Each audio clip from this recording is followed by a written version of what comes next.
Greetings, comrades. Welcome to All Power to the People podcast on Grown Folks Talking, Express Yourself Internet Radio via the Huddle Team app. We meet every Sunday at 12 p.m. Eastern Time. We discuss local, national, and global events that impact the material conditions of the people and provide viable solutions. We are here to find those tired of the way their lives are socially constructed. As Panthers, we use dialectic materialism. As Dr. Huey P. Newton stated, power is the ability to define phenomena and make it act in a desired manner. From combating the housing crisis to police patrols, we are the vanguard in place to serve our communities. The purpose of this program is to highlight contradictions in the electoral process, which Western culture calls politics. Politics is the struggle for resources. Participating in America's electoral process has only taken resources from the people and handed it to the oligarchs and the professional managerial class that serve them by maintaining the status quo through coercion. We know that power lies with the people, and it is our duty to organize and educate the community so that they can fight for their own liberation. So please join us every Sunday at 12 p.m. You can join by downloading the Huddle Team app, join online, or call in. The app and joining online is free, but if you call in, standard messaging rates may apply. Links to the show will be provided in the caption. This is General Secretary Patience of the new African Black Panther Party, NABPP North. All power to the people.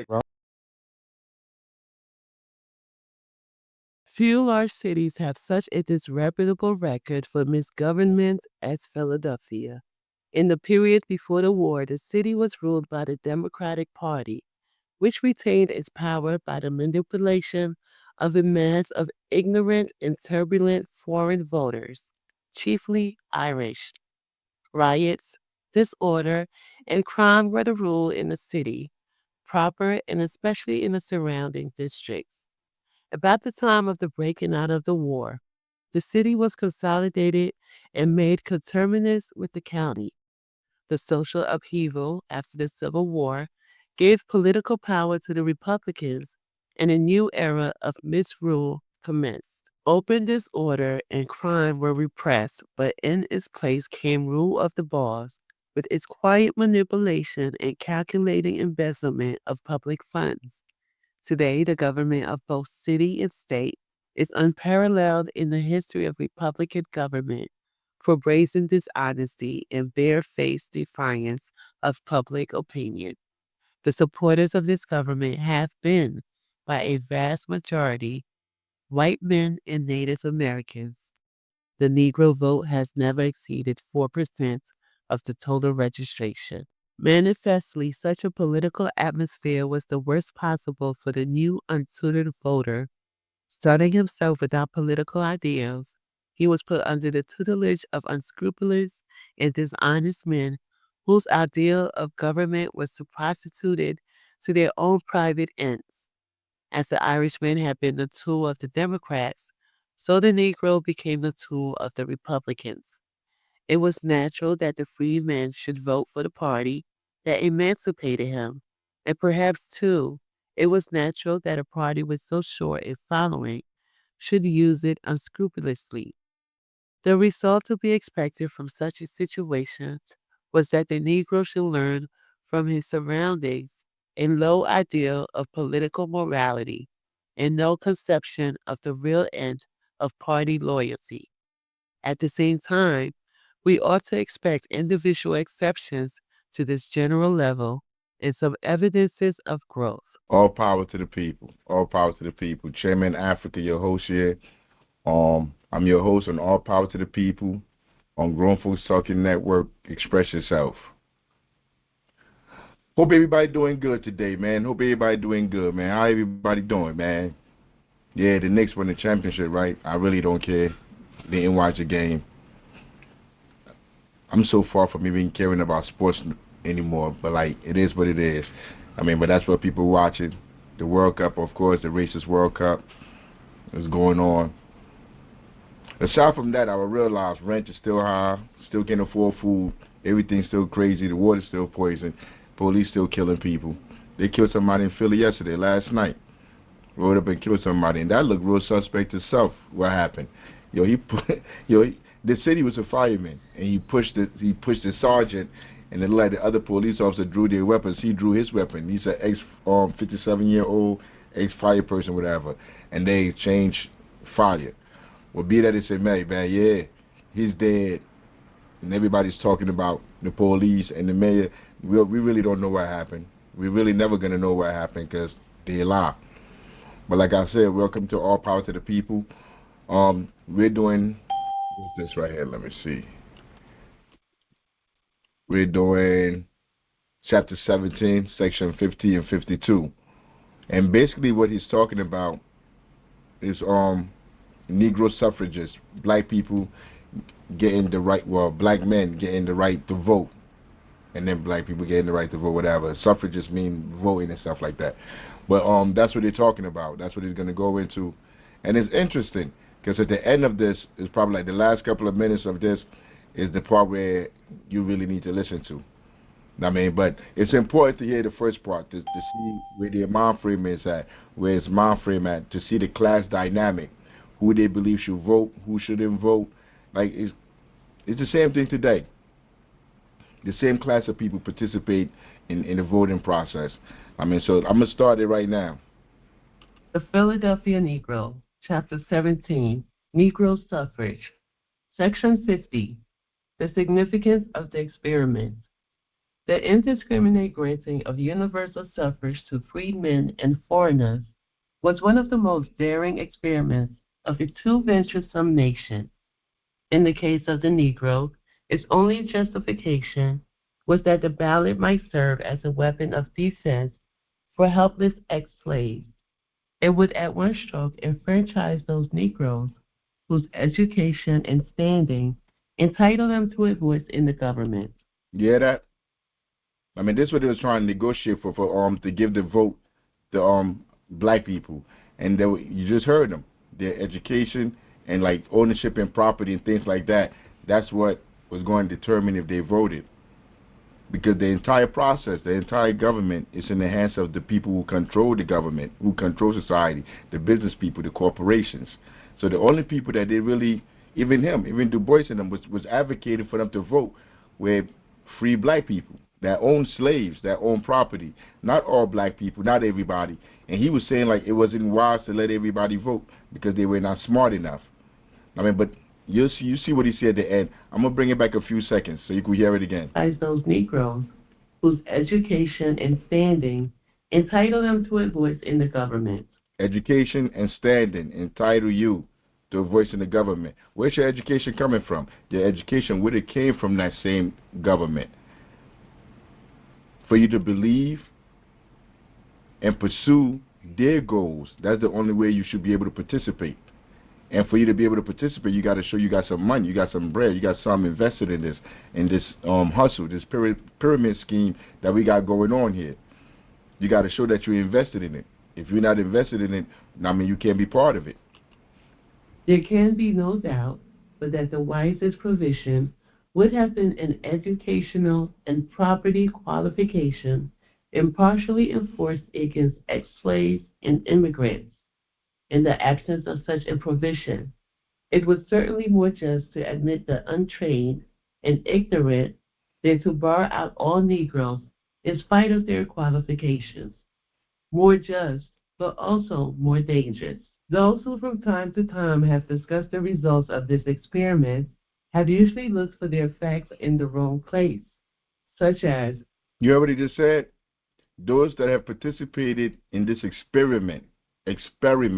Yo, this was 1896. We're in 2026. Experiment. Yo, voting is not liberation. Voting, nobody died to vote. He just told you, those that participated in this experiment.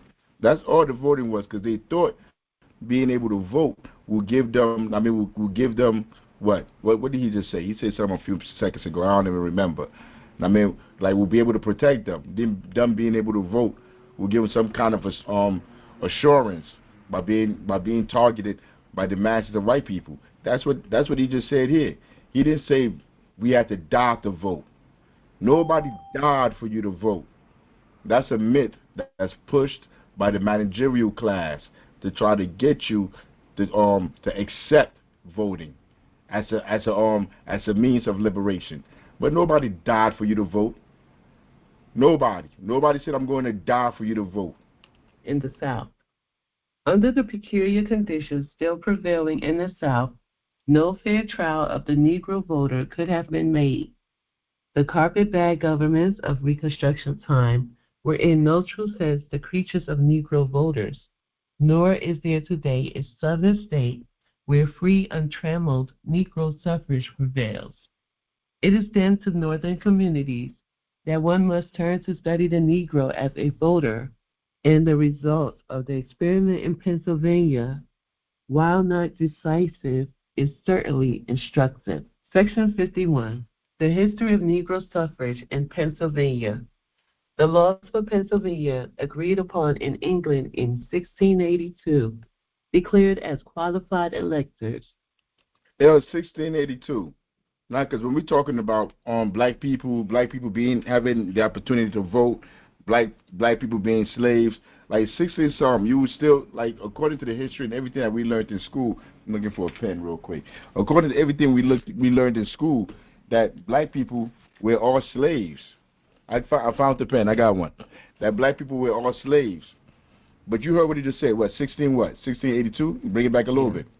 The laws for Pennsylvania, agreed upon in England in 1682, declared as qualified electors every inhabitant in the said province that is or shall be a purchaser of 100 acres of land or upwards, and every person that has been a servant or bondsman and is freed by his service that shall have taken up his 50 acres of land and cultivated 20 thereof, and also some other taxpayers.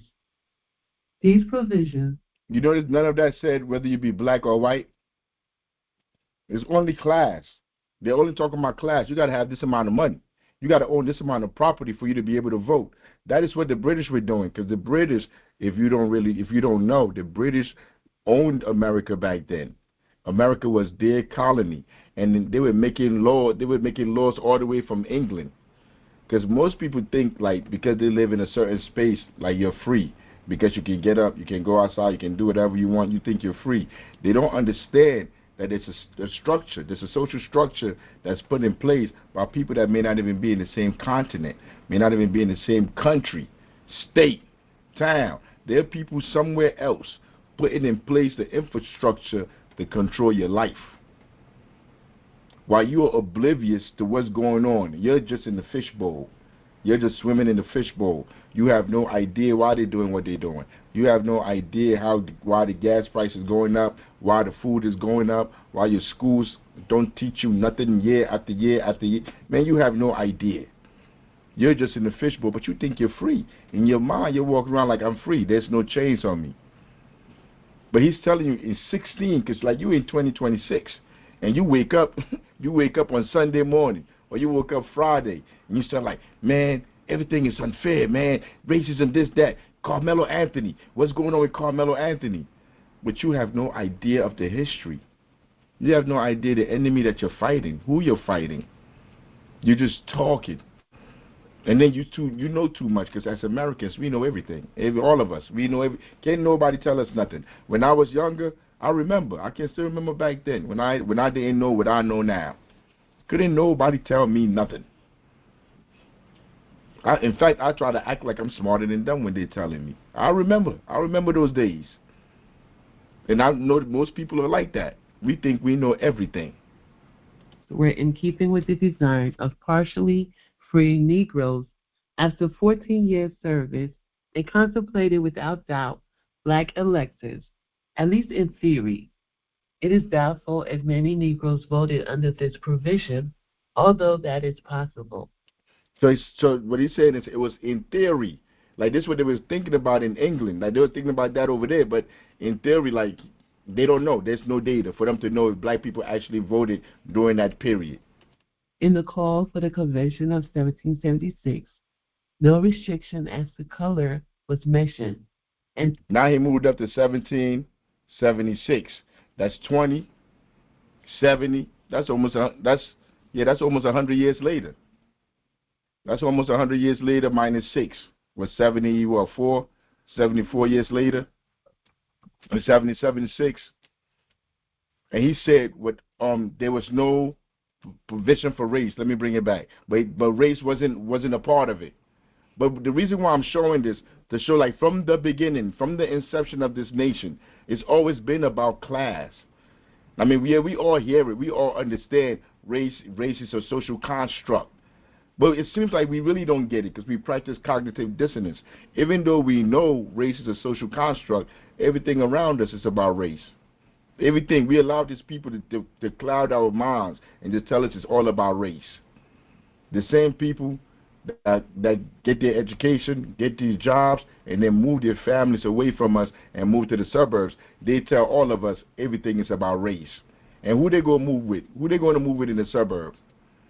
Convention of 1776, no restriction as to color was mentioned, and the Constitution of that year gave the right of suffrage to every free man of the full age of 21 years of age, having resided in the state for the space of 1 whole year.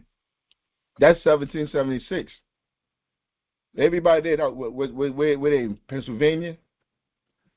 That's 1776. All about class. All about class. Probably some Negro electors in Pennsylvania helped choose the framers of the Constitution. In the Convention of 1790, no restriction as to color was adopted, and the suffrage article, as finally decided upon, read as follows. Article 3, Section 1. In elections by its citizens, every freeman of age of 21 years, having resided in the state 2 years next before the election, and within that time paid a state or county tax, we shall have been assessed at least 6 months before the election shall enjoy the rights of an elector. Nothing in the printed minutes of the convention indicates any attempt in the convention to prohibit Negro suffrage, but Mr. Albert Gallatin declared in 1837, I have a lively recollection that in some stages of the discussion, the proposition pending before the convention limited the right of suffrage to free white citizens, etc. And that you hear that? Somebody just popped up. What, in 1837? Some white man just say, yeah, I heard they said that it's only white people that can vote. It's only this 1837. Let me bring it back a little bit. It's only a few minutes of this today, so I could bring it back a little bit. It's not that long. Attempt in the convention to prohibit Negro suffrage, but Mr. Albert Gallatin declared in... Hold up. Albert Gallatin. I'm about to look him up real quick, man. I'm about to look up Albert. Who was Albert? Because he guaranteed, and they listen to Albert. But who the hell is Albert? Nah, he's going to bug me. Albert Gallatin. Let me see who you are, Albert. I'm going to put Philadelphia on there.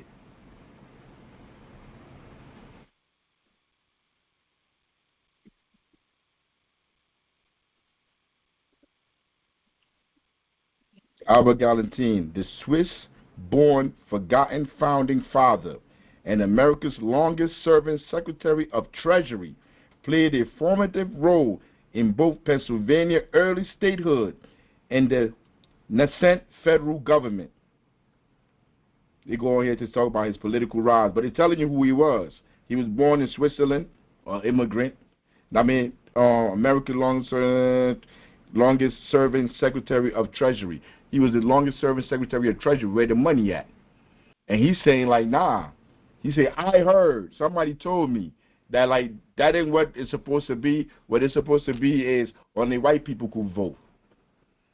And so I guess they listened to him.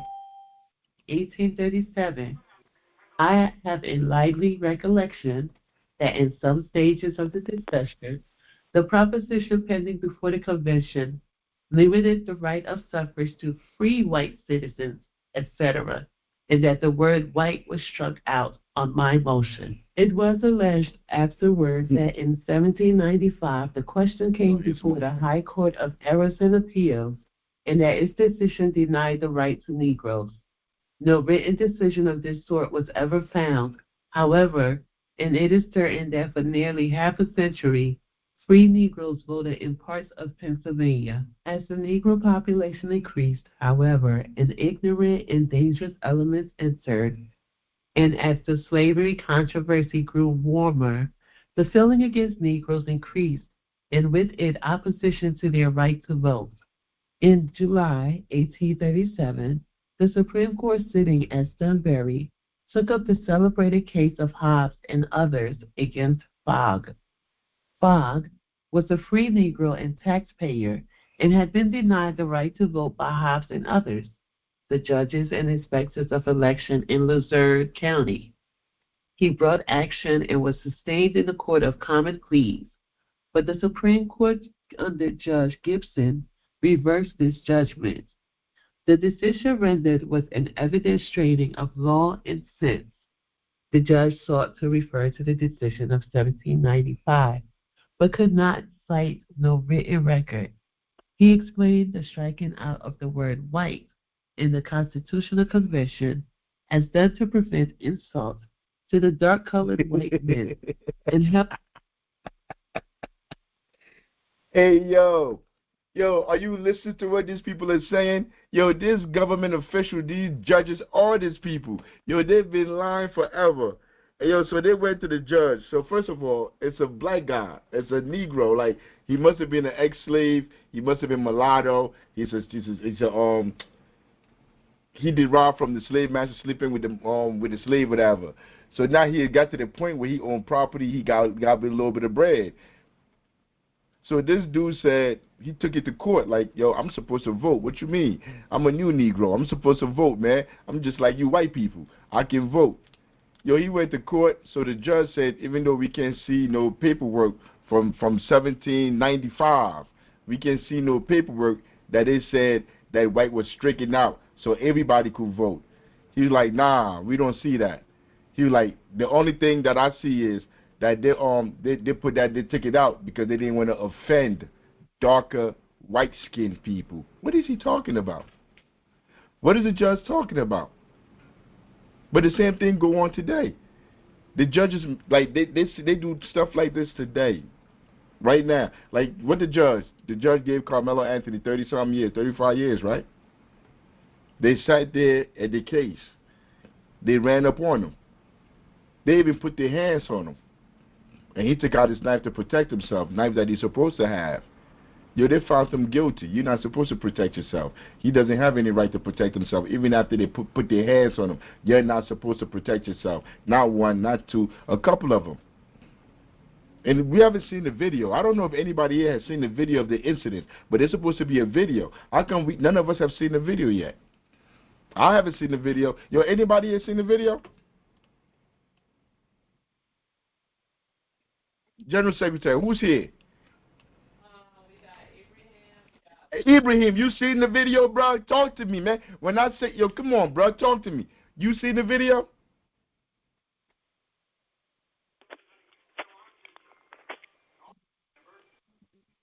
There's a video out there. They said they played a video in court of what happened.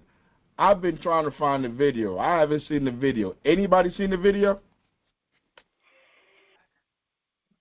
Well, they'll I don't probably hear you. doctor it.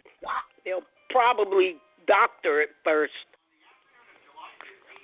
Yeah, but still, I haven't seen. Yo, the case was going on for a while. I think this happened last year. They done went to court. They done had the trial.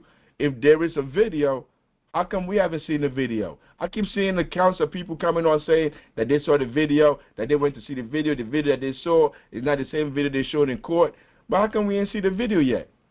How come the judge hasn't released a video? But that judge sat there and gave that teenager, that 17-year-old, 18-year-old, whatever he is now, they charged him as an adult. and gave him 35 years in prison for defending himself. And you hear the judge right here. The judge told that black guy, because remember, just imagine back then, a black person going up trying to say like black people should vote. Just imagine all of the poor black people. They probably supported him. Like, yeah, let's go. Go get the right to vote. Yeah, let's go. He going up there like he a hero, demanding to vote in this system that we all know is corrupt. Like they knew it was corrupt back then. Du Bois, all of them knew the entire system was corrupt. But they based our liberation on us being able to vote in that corrupt system. Yo, that's an indictment on them. Yo, I am the leader of our party. My purpose is not to put anybody in harm's way. That's number one. Put nobody in harm's way.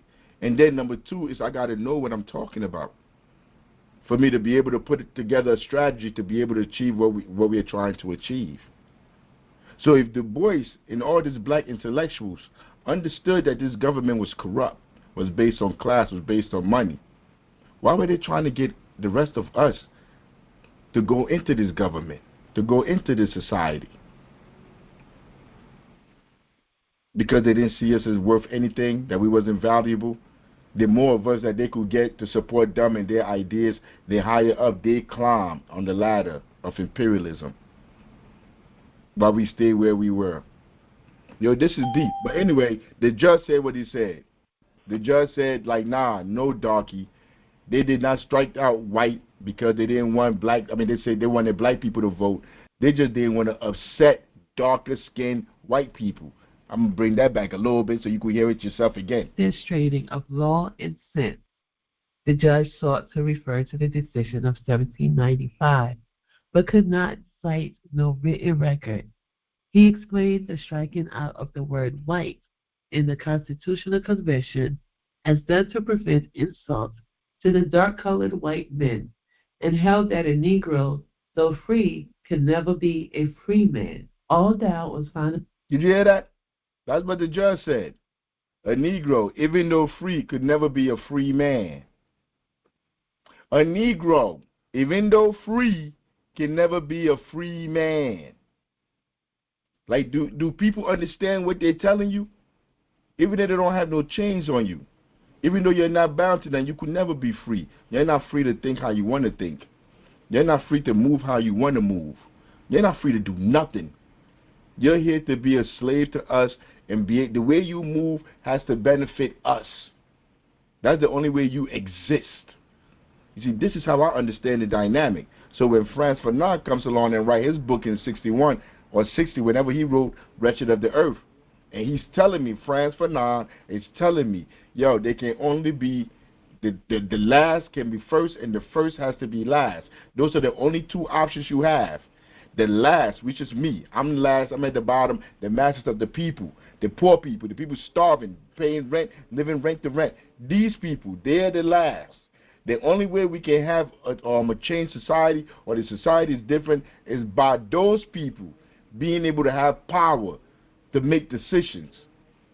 And the people that are in power now, that have been exploiting us for hundreds of years, these people must be last or dead. That's the only way you change society. There's no negotiating. There's no going down to go negotiate with your politician. What you negotiating with them for? There's no negotiating with a corporation. The whole purpose of them existing is to exploit you. They're a different species from you. They're not the same. These are not, like you be like, yeah, because he's black. Yeah, he black like me. The person that dropped the bomb on Philly, like we talking about Philly, the person that dropped the bomb, that said go ahead and drop the bomb on the city of black people, on these black people, was a black person, was a black mayor. I think Good or something like that his name was. Dropped the bomb on other black people. The people that killed all our freedom fighters all around the world were other black people. The people that's teaching in our schools, the police officers, the mayor, the council people, all these people are black. So if you move in off the sense where like just because they're black, I'm gonna mess with them, just because they this, I'm gonna mess, you will live to regret that. Because all they care about is money. All they care about is themselves, their individual gains. They do not care about the collective at all. They only say that to you to get you to support them. Removed by the Reformed Constitutional Convention of 1837 to 1838. The article on suffrage as reported to the convention May 17, 1837, was practically the same as in the Constitution of 1790.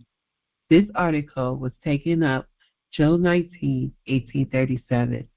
There was an attempt to amend the report and to restrict the suffrage to free white male citizens.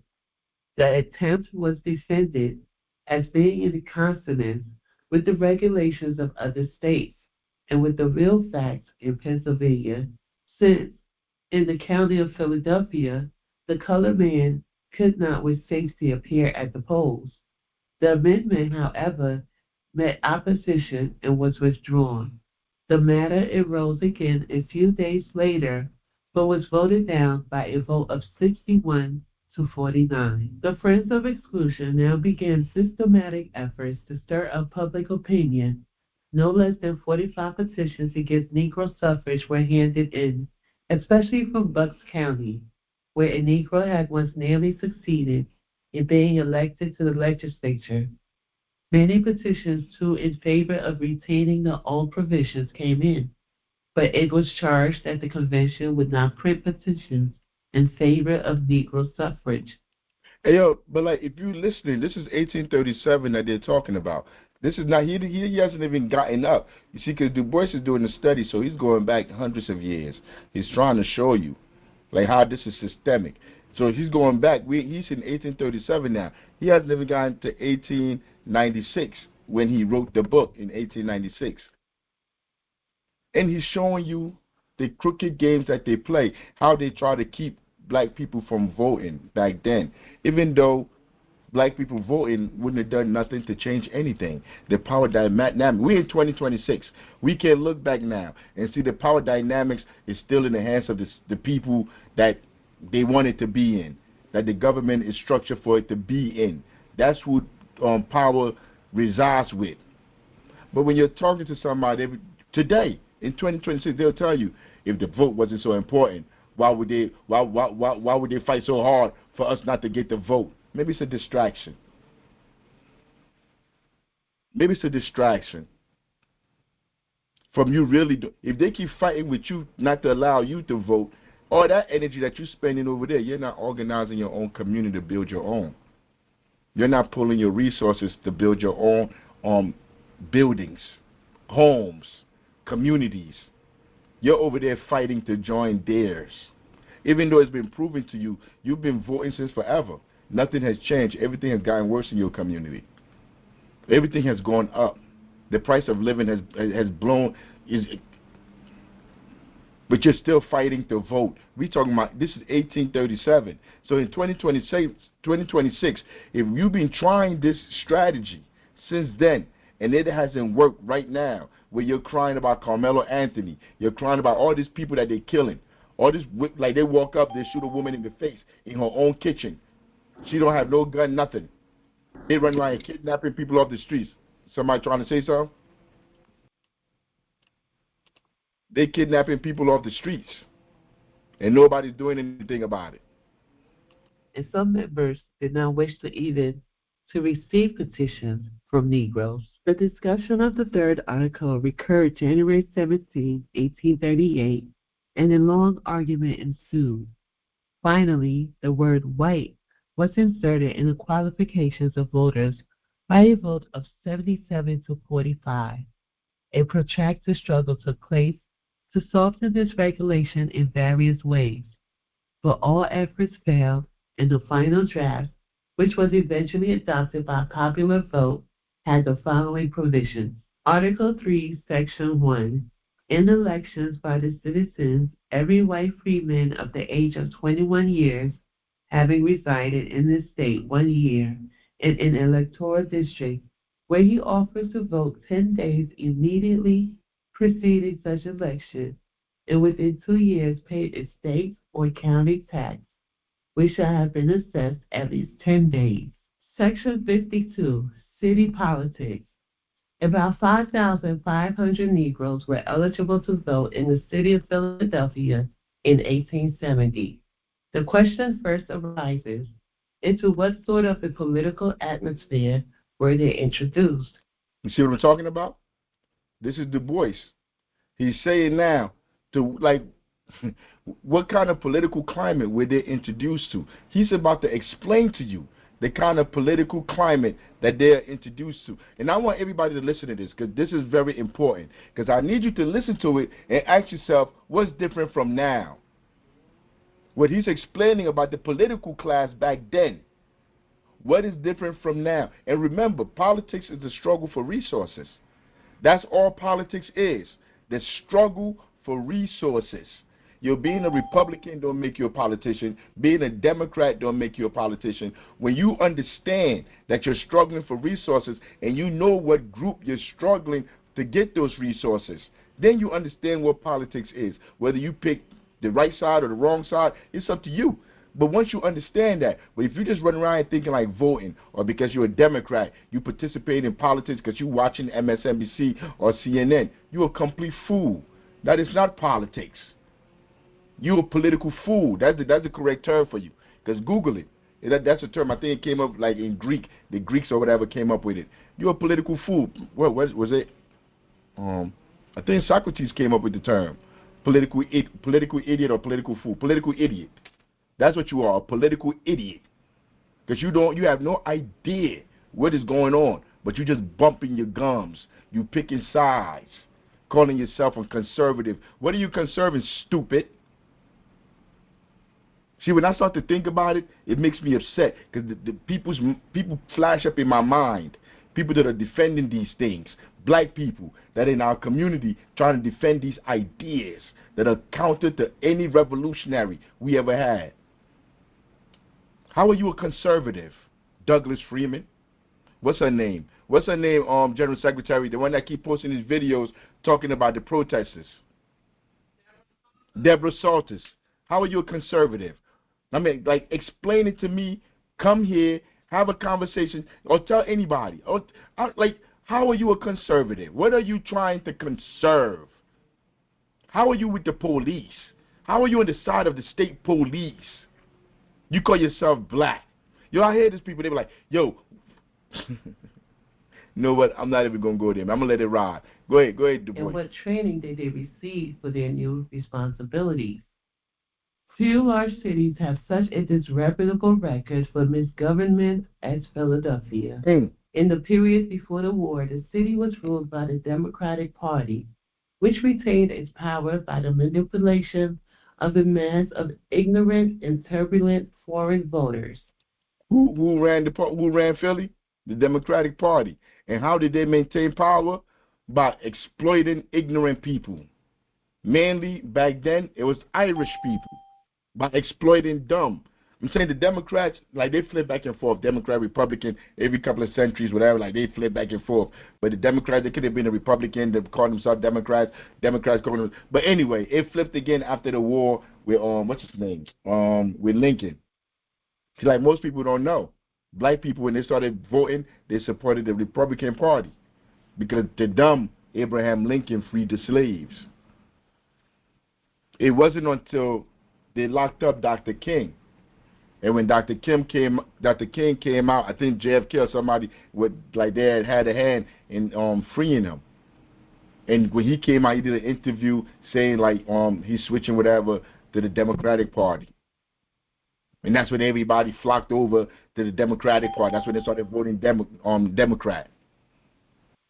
But he's telling you, the Democratic Party back then in the 1700s, whatever, back then, the only way they stayed in power was exploiting the vote of the Irish, the ignorant Irish. I didn't say that. He said that. Du Bois said that. And I'm going to bring it back just a little bit.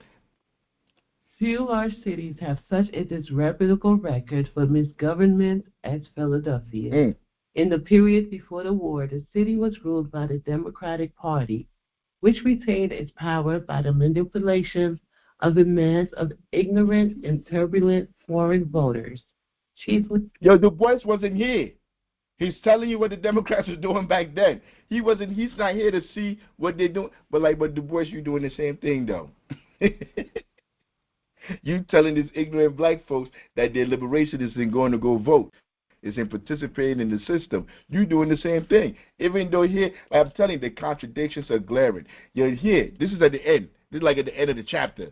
He's not telling us how the government was corrupt. But the whole time he was trying to tell us how like black people should be fighting to be able to vote in that corrupt government. Just weird. Just weird-ish.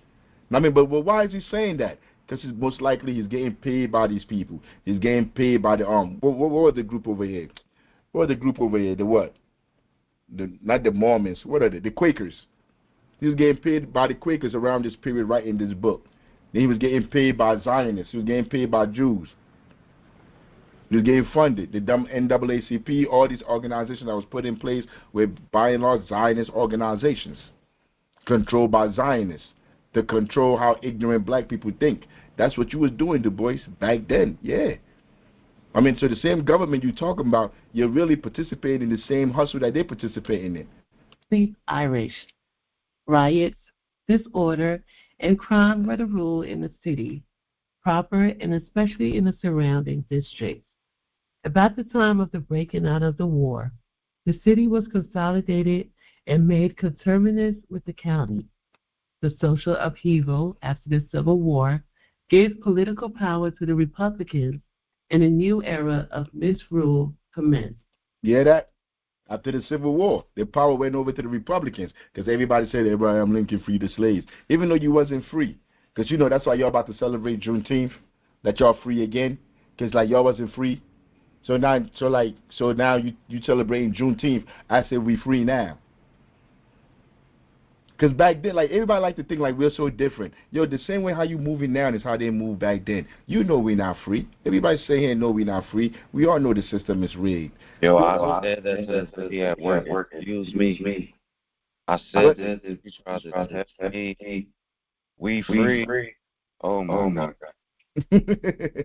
Now I feel you. Like she'll scream you down, bruh. Scream you down, telling you how free you are. You are free to pay these crazy prices in rent. Right. Yeah, you free to be able to pay all this money in gas and food. Yo, you free to just suffer. You're not free to do what you want to do. You're free to do what they allow you to do. I mean, and most of us we don't know, and we refuse to accept the truth. Like there's nothing you could do with those people. You just keep on trucking, be like word. Like there's nothing else you could say. You could talk to you blue in the face. They're not listening. Open disorder and crime were repressed, but in its place came rule of the boss with its... What he just said, open disorder, that's your protest. Open disorder and crime were repressed, what they consider crime. But in its place came rule of the boss. Who are the boss? The corporation owner, the owners of everything. These are the bosses. They run everything. Like when that stuff was going on at Delaney Hall, we don't know, nobody live at Delaney Hall. The only people that live at Delaney Hall is corporations, because that's where all the factories at. They're the one that told the governor, yo, bring the state troopers down here, get North police to come here and beat up the protesters. That's what the politicians did, because the bosses told them to do that.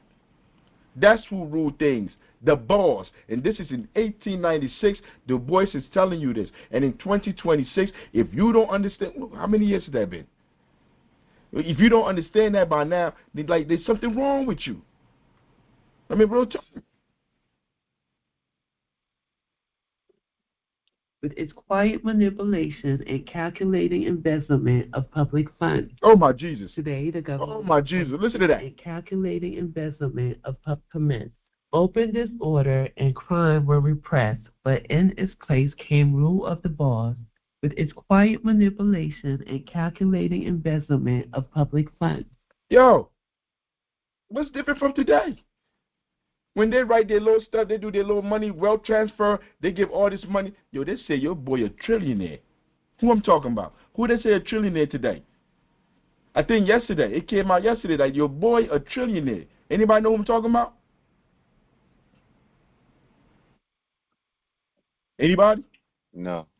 Elon Musk. Elon Musk a trillionaire now. That's what they said. How? from government contracts. Government contracts, they're about to do SpaceX, whatever he's doing in space. You think that's for the benefit of all of us? You think he going to space for the benefit of us? But where he getting these contracts from? How you get these contracts to become a trillionaire? Because you're not making nothing. You're not building nothing. You don't know nothing. You're only the descendant of people that owned diamond mines in Africa. That's how you got your bread. That exploited African people in South Africa. That's where your lineage come from. And you became rich. But you cut that mic off.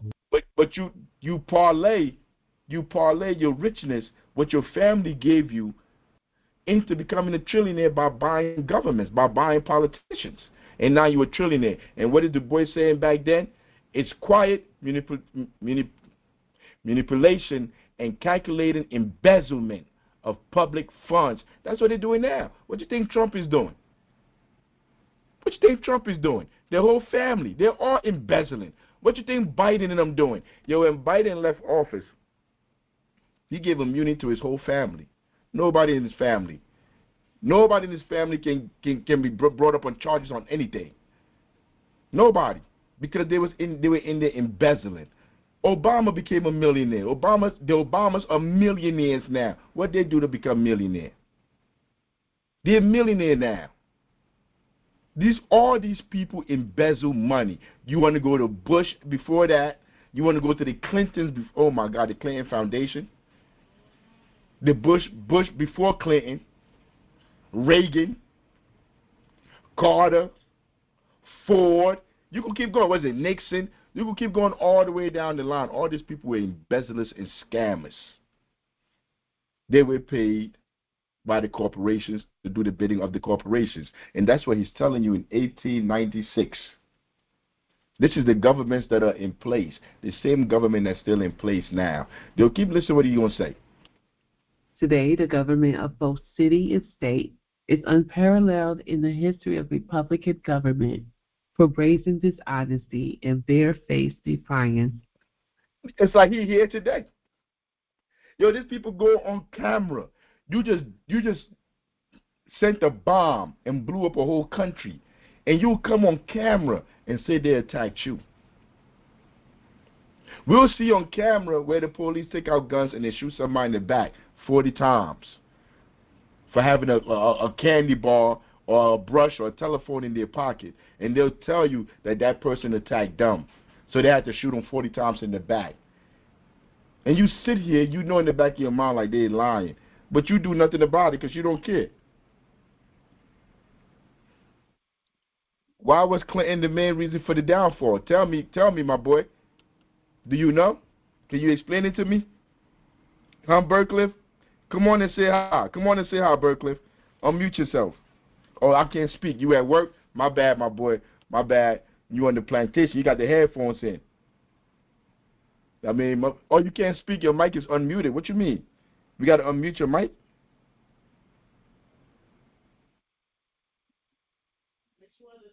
Yeah, he said he can't speak. He trying. She said, which one are you? What number are you, Berkliff? I dialed in 908. She working on it, Berkliff. As soon as you could talk, you'll jump in, Berk. Huh? Go ahead, Berkliff. Try to talk.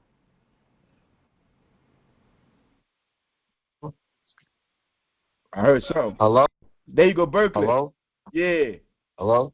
Yeah, can you hear me? Yeah. Yeah, I can hear you. Can you hear me? Yeah, go ahead. What you wanted to say about Clinton? Yeah, so when you said Clinton's in the embezzlement, so Clinton's was one of the reasons of Haiti's downfall, because when the Clintons, they came to Haiti like a long time ago, and then they realized how Haiti was like rich in soil and all that good stuff, and they realized like they could just take advantage, so they just like set up shop and started like stealing from Haiti and started like, being the reason for their corruption. No, you're right. And they put people in power. They put people in government that are going to enable the Clinton Foundation to steal from the Haitians.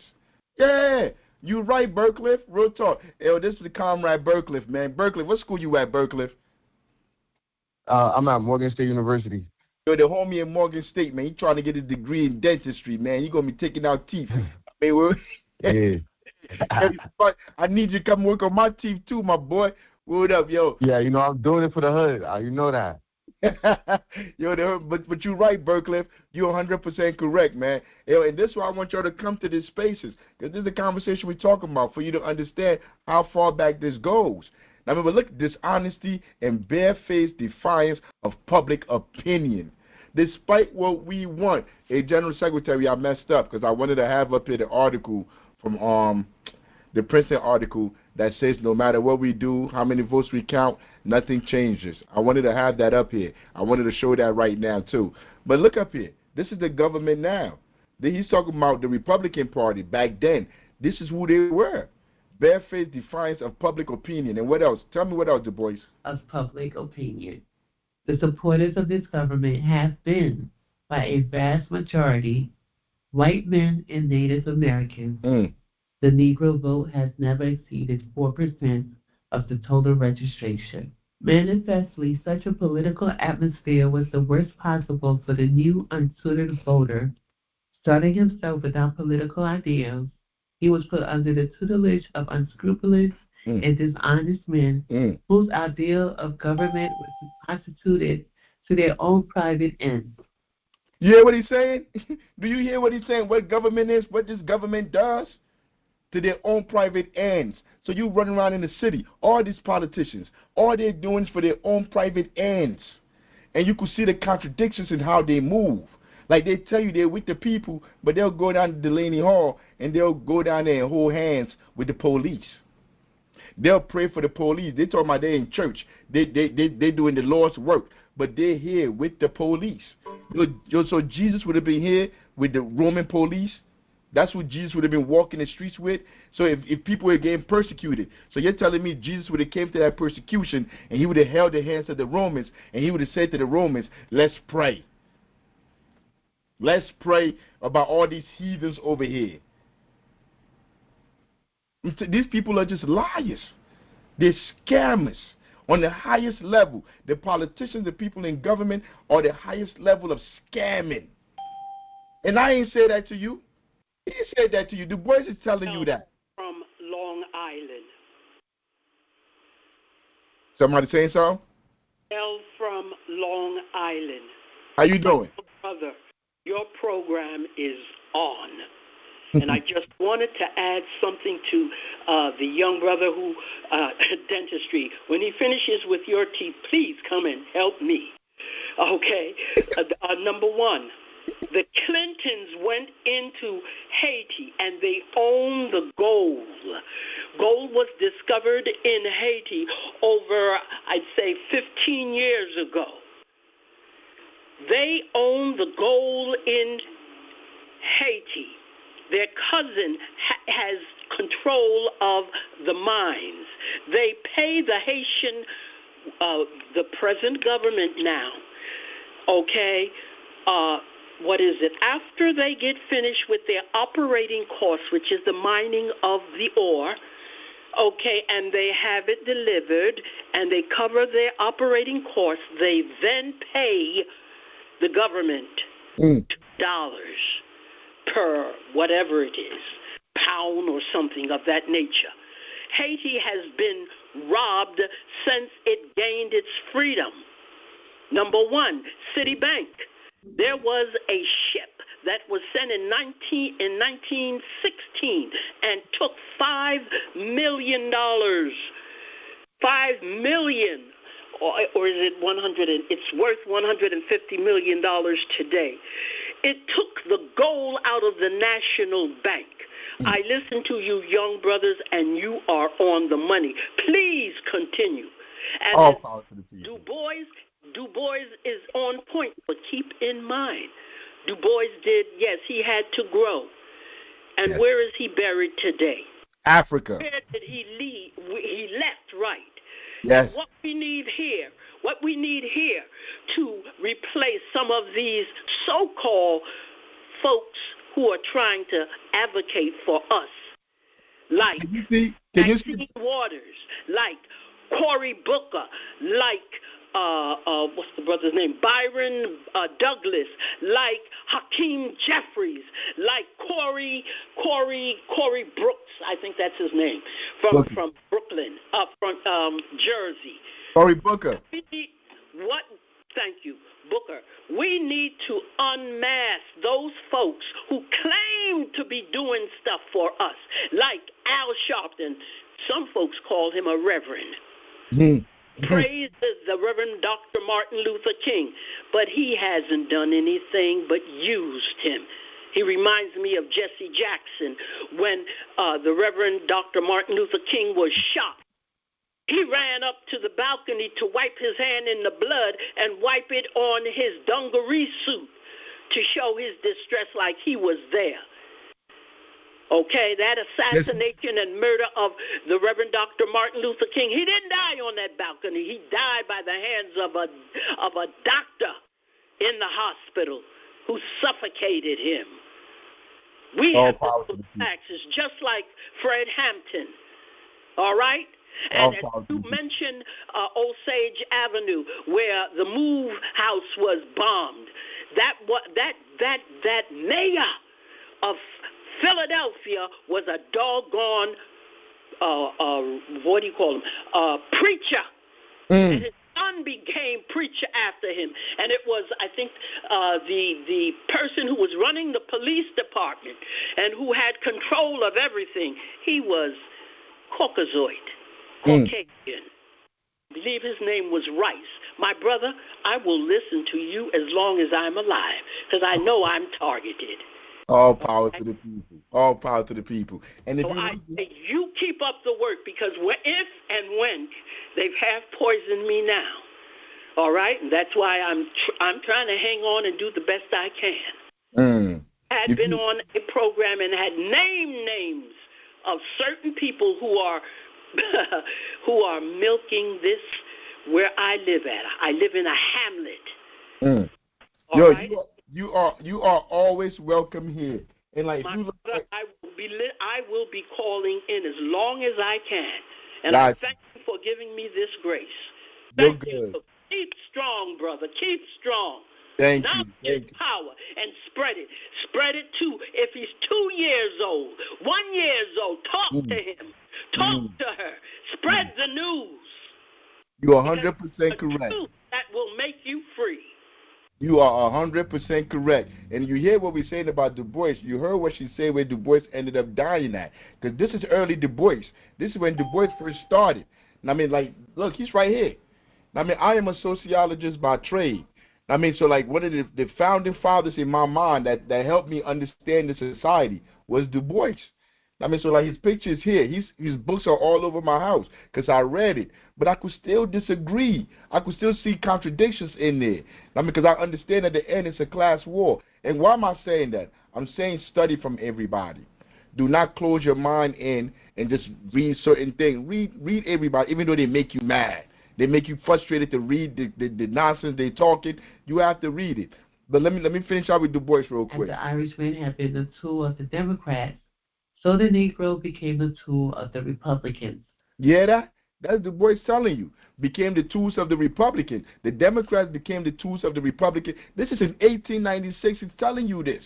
Just like the Irish before them. So now we the tools of the Democratic Party. Like nothing changes. It was natural that the freed man should vote for the party that emancipated him. And perhaps, too, it was natural that a party with so short a following should use it unscrupulously. The result to be expected from such a situation was that the Negro should learn from his surroundings a low ideal of political morality and no conception of the real end of party loyalty. At the same time, we ought to expect individual exceptions to this general level and some evidences of growth.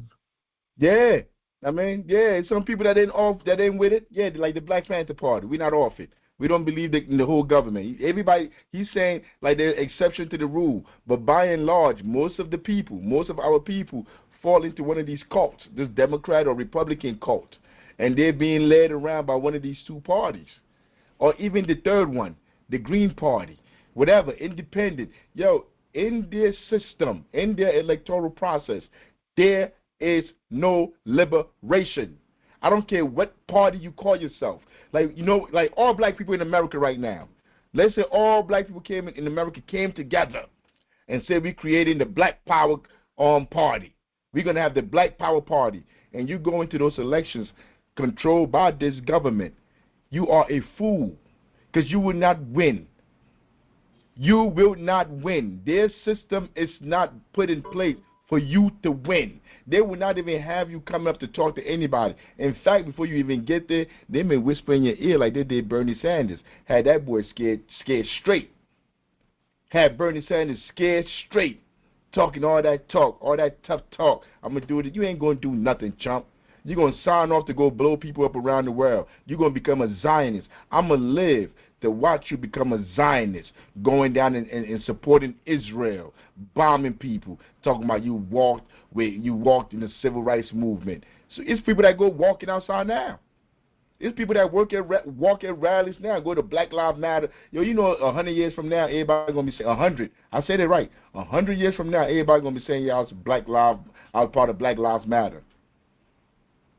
100 years, they wasn't even alive, but they were part of Black Lives Matter. You know, like everybody was a Panther back in the day now. Everybody parent was a Panther back in the day now. Even though none of them do Panther stuff right now, but everybody was a Panther back then. What changed? Why you not a Panther no more? I mean, people just out here, like, just capping. Just out here bamboozling, scamming people, especially politicians. I mean, so like last night, we were doing the Philadelphia Negro. So last night, I'm ready to do the show. I wake up to do the show. And this is what I saw that came down. Somebody sent this to me. I'm like, so listen and watch. So watch. You see this guy right here? There's a guy being back here. Watch from back here. This guy right here, I think he's got a yellow hat, whatever hat he got on. But watch from there. I'm about to play it on. Put it on. Last night, 3 Philly police officers were shot. It was all caught on city surveillance cameras. It all started in the area of 54th and Arlington in the 19th Police District. The officers were on scene, apparently trying to break up some sort of dispute. The dispute turned violent when a man pushed a police sergeant. As the cops approached him, he also pulls a gun from his waistband and begins firing. You hear that? You hear what this person just said? I don't know who made this video, but that's not what I saw. That's not what I saw. I did not see him start firing. He pulled back. That's him right there pulling back right there. And then he's going to go and go get his gun. Apparently trying to break up. Right there, he got his gun. He ain't firing nobody. Watch him bend when they hit him. The first shot going to hit him. That's when he starts shooting back. He got the gun. You're going to see the muzzle flash after he gets shot. Some sort of dispute. Boom, somebody hit him. The dispute trying to break up some sort of dispute. Then he started firing. The dispute turned violent. But let me bring it back again. 3 Philly police officers were shot. So this guy, the guy that got shot, the one that was killed by these police officers, all these police officers, they got to know each other. He's an ex-fireman. This guy's an ex-fireman. He's 57 years old. Yo, they talking like they all know each other. Yo, I'm going to tell you something, man. Yo, my name is Afrikan. Like, I'm not scared of the police. I have never pushed the police like this my whole life. Yo, there's something going on here that we don't know about. Remember, this is Philly. The same government that Du Bois was just talking about. I have no doubt in my mind something else is going on here. Because you're not just going to push a white shirt. 57 years old. This man been around long enough. He don't work in the system. He's retired from the fire department. He walks around with a gun. He probably thinks he's American. He probably white now. He got rights and stuff that this country is bound to respect. He really probably thinking in his mind right now, he thinking like, I got rights. I'm going to let them know that I got a gun. I mean, I'm going to show them my gun because I'm supposed to have a gun. And if I'm threatened, I'm supposed to pull my gun out. And they're going to shoot you in the face because you don't have any right they're bound to respect, stupid. So I'm about to play it. Watch it. Right there. I don't know what's going on with him in this white shirt. It was all caught. He pushed the white shirt. He pushed him hard, too. He pushed the white shirt back. Like, what? Back up, chump. Pushed him. And then they grabbing him. The other two people grabbing him. So he yanks away. It all started in the area of 54th and Arlington. I got my gun, too. He pulled out his gun. Back up. I got my gun. Back up off me. Back up off me. They pull out their gun, and they hit him. And then he starts shooting. It turned violent when a man pushed a police sergeant. This is what somebody sent me this morning. After I saw this, I had to go find out what really happened. Let me see what the media, let me see what everybody's saying about it. And then I went to the media to see what happened. Anybody want to comment on this video before I go on? This is the People Show right here. If anybody want to say something, let me know before I go on. You want me to bring the video back? I'll bring the video back. Whatever you want. All right, going once, going twice. We're moving on to the next clip. This is what the news people, these are people that are supposed to be news. They're supposed to be serving the people. Listen to how they tell us what happened. Hey, Walter, so we did just hear from both the mayor and police commissioner, Kevin Bethel. I'm going to give you a recap of what they told us. But first, I just want to show you the scene outside of the emergency room at Penn Presbyterian. There are still a lot of officers out here, as well as several family members of the 3 victims. So whose side do you think the news reporters is on? Who you think they're making news for? Is this news for the people? Is this news even for the family of the man that got killed just now? Who is this news for? And then look at all these police officers in all different shades of color too. You got the blackies there too. What Malcolm said, you got black cops, you got white cops, you got white and black cops. Right there. Right there. They're all here. Where are we at when something happened to one of us? Why are we not organized when something happened to one of us? I'm talking about the masses of us, the 99%. When somebody gets shot by the police, where are we at? When somebody gets thrown out of their home, you see how they're organized for them to show up? Because they tell them at work. They tell everybody at work, they call, go out. Hey, yo, go to the hospital. Go to the funeral. They all come together and they go there to show solidarity. Where we at? We too afraid to go anywhere. Or we just don't care. But this is all telling. Every time something happened with the police, they all come out. All the other police officers come out to show force. To show that they got numbers. And we out here unorganized, just out here doing nothing, working in nonprofits that the police fund, the government fund, lying to people, all these fake organizations, all of them, they're all fake, man. Unless I tell you the organization ain't fake, just know they fake. If they getting money from the government, they fake. If they getting money from corporations, they fake. Whoever's giving them money, that's who they serve. They don't serve the people.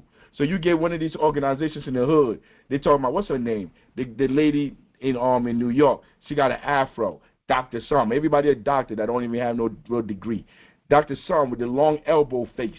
I don't know her, but they'll go around and they'll open up they'll give them money, open up an office for them, and they'll put them in there and they'll tell them, yo, go to the community and get the people in the community that we can't find to turn themselves in.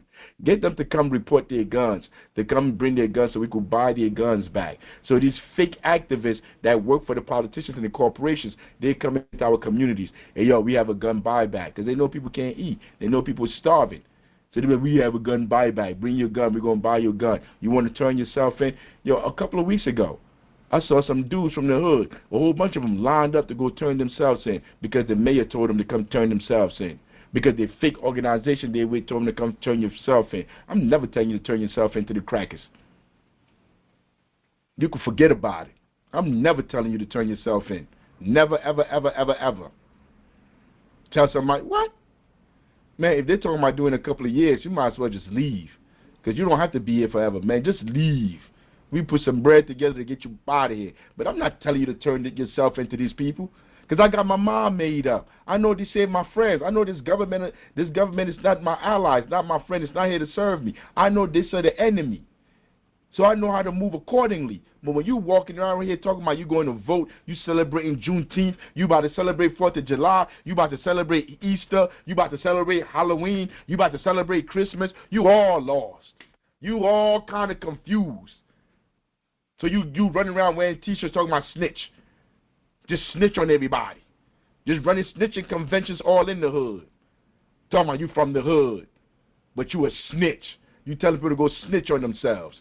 But let her finish her story. That 3 police officers 2 officers and 1 sergeant were injured tonight, and they are being treated here at Penn Presbyterian, but they are in stable condition. Commissioner Kevin Bethel just said, we are fortunate today. We spend too much time at this hospital, but he said today we won due to those officers' training. So let's go to video from the scene tonight. This was in Winfield near 54th and Arlington Street.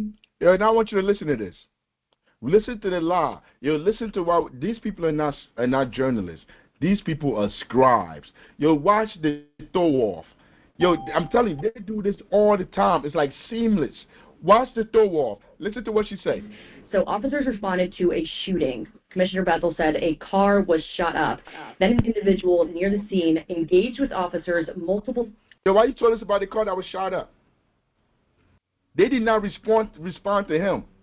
They did not come to see the brother that you saw in the video. Let me bring it back. They didn't come for this. They did not. Yo, you're supposed to be telling us about this. Like, what happened here? Why did he push that sergeant? What is going on, journalist? But you said, like, nah, the officers. So you thinking in your mind, like they come into a shooting. A car was shot up, and they coming over there because bruh's shooting up. He involved with whatever is going on. He don't have nothing to do with that. That ain't got nothing to do with the price of tea in China. It ain't got nothing. That's what everyone be saying all the time, annoying the mess out of me. But that ain't got nothing to do with nothing. But listen, that's how she threw it off, to try to make it seem like it's something that it's not. All on the side of police. They're right now trying to fabricate and fix a story for it to suit the police. That's what these people do. These people are not journalists. None of them are journalists. These are all actors, paid frauds. Every single one of them. You go all the way up to Meet the Press. What's her name? Karen Finney. Yo, I met her in Newark. She came to Newark doing the Clinton stuff, and they were doing Clinton. And they were doing the Clinton. Hillary Clinton was running for president, and she came to Newark, and I was out there. I was the only one out there. And I was telling her, I'm like, yo, why are you not interviewing the residents, the people here in Newark? I don't know where the video is at. I wish I could find the video. But I asked her, why are you not interviewing the residents in Newark? Yo, we can't afford rent. Yo, this is when Hillary Clinton was running, not 2026. We can't afford rent. Yo, people are out here starving. There ain't no jobs. Like, this is the stuff that we dealing with out here. Why are you not talking? I'm talking to Karen Finney. She brought her camera. She taught me that trick. She taught me the trick. I told somebody else to do it a couple of days ago, another camera person, another journalist. But she taught me this trick.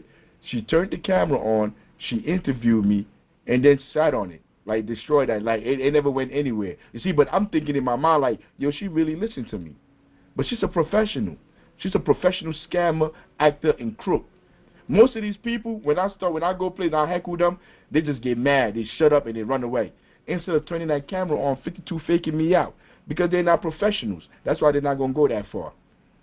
I mean, but Karen Finney for MS Now, the one that Trump told to shut up, he walked out on the interview, and everybody talking about how he calling her a fraud. Because she's a fraud. They all know each other. They know they're both frauds. They're both scammers. She probably been to the Epstein Island too. All these people, these are not people to take her for. Al Sharptons, all these fake Ben Crump, all these people are paid actors. These are the paid actors and frauds. And you know how I know they're the paid actors? Go look at their bank accounts. But you know what people will say? The people that go down and stand in front of Delaney Hall demanding people that got put inside them concentration camps be released. They say those are paid actors. Who paying them? Ras Baraki didn't pay them because they're the one that sent the police down to clunk them on the head and mace them. So who's paying them? I ain't never going to get through these videos. Go ahead. Hey, Walter, so we did just hear from both the mayor. This was at 10:45. They went to arrest him. He then drew there from when that engaged with officers multiple times. Officers responded to a shooting. Commissioner Bethel said a car was shot up. Then an individual near the scene engaged with officers multiple times. There was some sort of altercation between them. He was asked to stand down multiple times, but he continued to engage with those officers. And then about 15 minutes later from when that initial call came through, this was at 10:45, they went to arrest him. He then drew a weapon, and then there was exchange of gunfire. There was a shootout. 4 officers discharged their weapon. One of them was uninjured, but those 3 officers were injured when the suspect returned fire. We're told that one of those officers is married with 4 children. He has 8 years on the job. Other 2 officers are 43 years old. And did she say anything about the 57-year-old man yet? Because remember, she's supposed to be working for the people. Freedom of press. This press is supposed to be reporting to the people what happened. Has she said anything about that 57-year-old person yet? She's telling about the police, about they got kids, all of this stuff, exchange fire. So you telling me that he's not supposed to have a gun on him? If he's registered to have a gun on him, and three officers with guns are approaching him, he's supposed to stand there? But we don't know what happened. I don't know what they're talking about. They probably could all be in the same drug trade. I don't know what they're doing, man. They could all be doing something nefarious out there.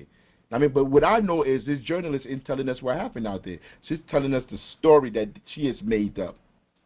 And we just reading Du Bois where he's telling you the whole government is fraud. These people embezzlement. This is what these people do. That's what Du Bois said. I'm waiting to get to the mayor. I'm ready for her to stop talking. Old and 30 years old, and we were just told by Commissioner Bethel that they are in great spirits considering their injuries tonight. One was hit in the face, one was hit in the leg, and one was hit in the hip. But again, they are in stable condition. The and none of them dead. He was shot and killed, and he was pronounced dead at Jefferson Hospital later tonight. He is a 57-year-old male. We do not know his name. We do not know the names of the officers either. But I want to go to some sound from Mayor Parker just a few minutes ago. Here's what she had to say. So the black mayor, remember Du Bois was just telling you that they're trying to get these black people in political office, black people to vote. So the black mayor, the police, just killed a black person. You wasn't there. You have no idea what happened, but you're coming to the scene and you hear what happened. Let's see what this black mayor is going to say. These are our husbands, fathers. Those white cops are your husbands and fathers. Not the black man that's laying out there dead, because they're not dead, but that's the first thing that come out her mouth. We're supposed to have sympathy for these pigs, these armed agents of the state. Every single one of these black politicians are traitors. They're traitors to the black liberations. Like John Henry Clark said, you should be ashamed of that skin you wear. They should be ashamed to wear that skin. Because all these people are frauds. Go ahead, let me finish. Like, it pains me to even hear what they're saying, but I'm going to play it. Sons, brothers who came to work today and almost didn't make it home. I ask you to do the most important thing that we as a city can do right now to support these officers. And what we could do, you see, because we're free now. We're free. The best thing we could do is support armed agents of the state that's oppressing us. This is what these black Uncle Toms, these fake leaders, this is what they're preaching to our people. Do you see why our people so backwards, why we're at the bottom? Yo, we were just talking about Haiti. Haiti, the World Cup. Yo, you go watch, you watch the game, you see how they grabbing them, tackling them. Yo, there was a handball inside the penalty area. Yo, I saw it in real time. I'm sitting there looking like, yo, nobody else see this handball right here? Like, don't they have this VOR, whatever stuff they got that's supposed to look at it? Yo, the score was 1-0. Yo, they were trying to score the whole time, bruh, but they had to fight the refs too. But why you playing in them games in the first place? You don't know them games is rigged? Yo, the World Cup been around for hundreds of years, bruh. Yo, no African country has ever won the World Cup. You think that just by luck? Yo, France, Italy, Germany, all these lily white countries have won it. But the black country, the black athletes, can't win the World Cup. Like, so my question is, like, what will it take for you to see? Because after a while, I had to start questioning the contradictions myself. Because I had to go down the path. After a while, the contradictions wasn't making sense to me no more. Like, how come it's only 13% of the people around here that are black? But everybody that's in jail over here, I mean, oh yeah, it's black. It's only 13%, but 90% of the people that's in jail in the community is black people. That makes no sense. Those numbers not adding up. I started to ask those questions in my 20s when I started to see the contradictions. Like, you go to court, it's supposed to work one way. But like they said, if they don't do this by a certain amount of time, yo, they're going to throw this out. You go to court, it don't go by that. If they don't do this by a certain amount of time, they get an extension. It's like they're working with the judge. Like they're not ready, the judge give them more time while you sit in the jail cell. All those contradictions started telling me like, yo, something is wrong here. Something ain't right in Denmark. But what is up with you that you haven't seen it yet? Look at her. And I think it's a wig she got on. I mean, this is supposed to be like in makeup, trying to look as white as she could look. Dark skin, want to have blush, want to be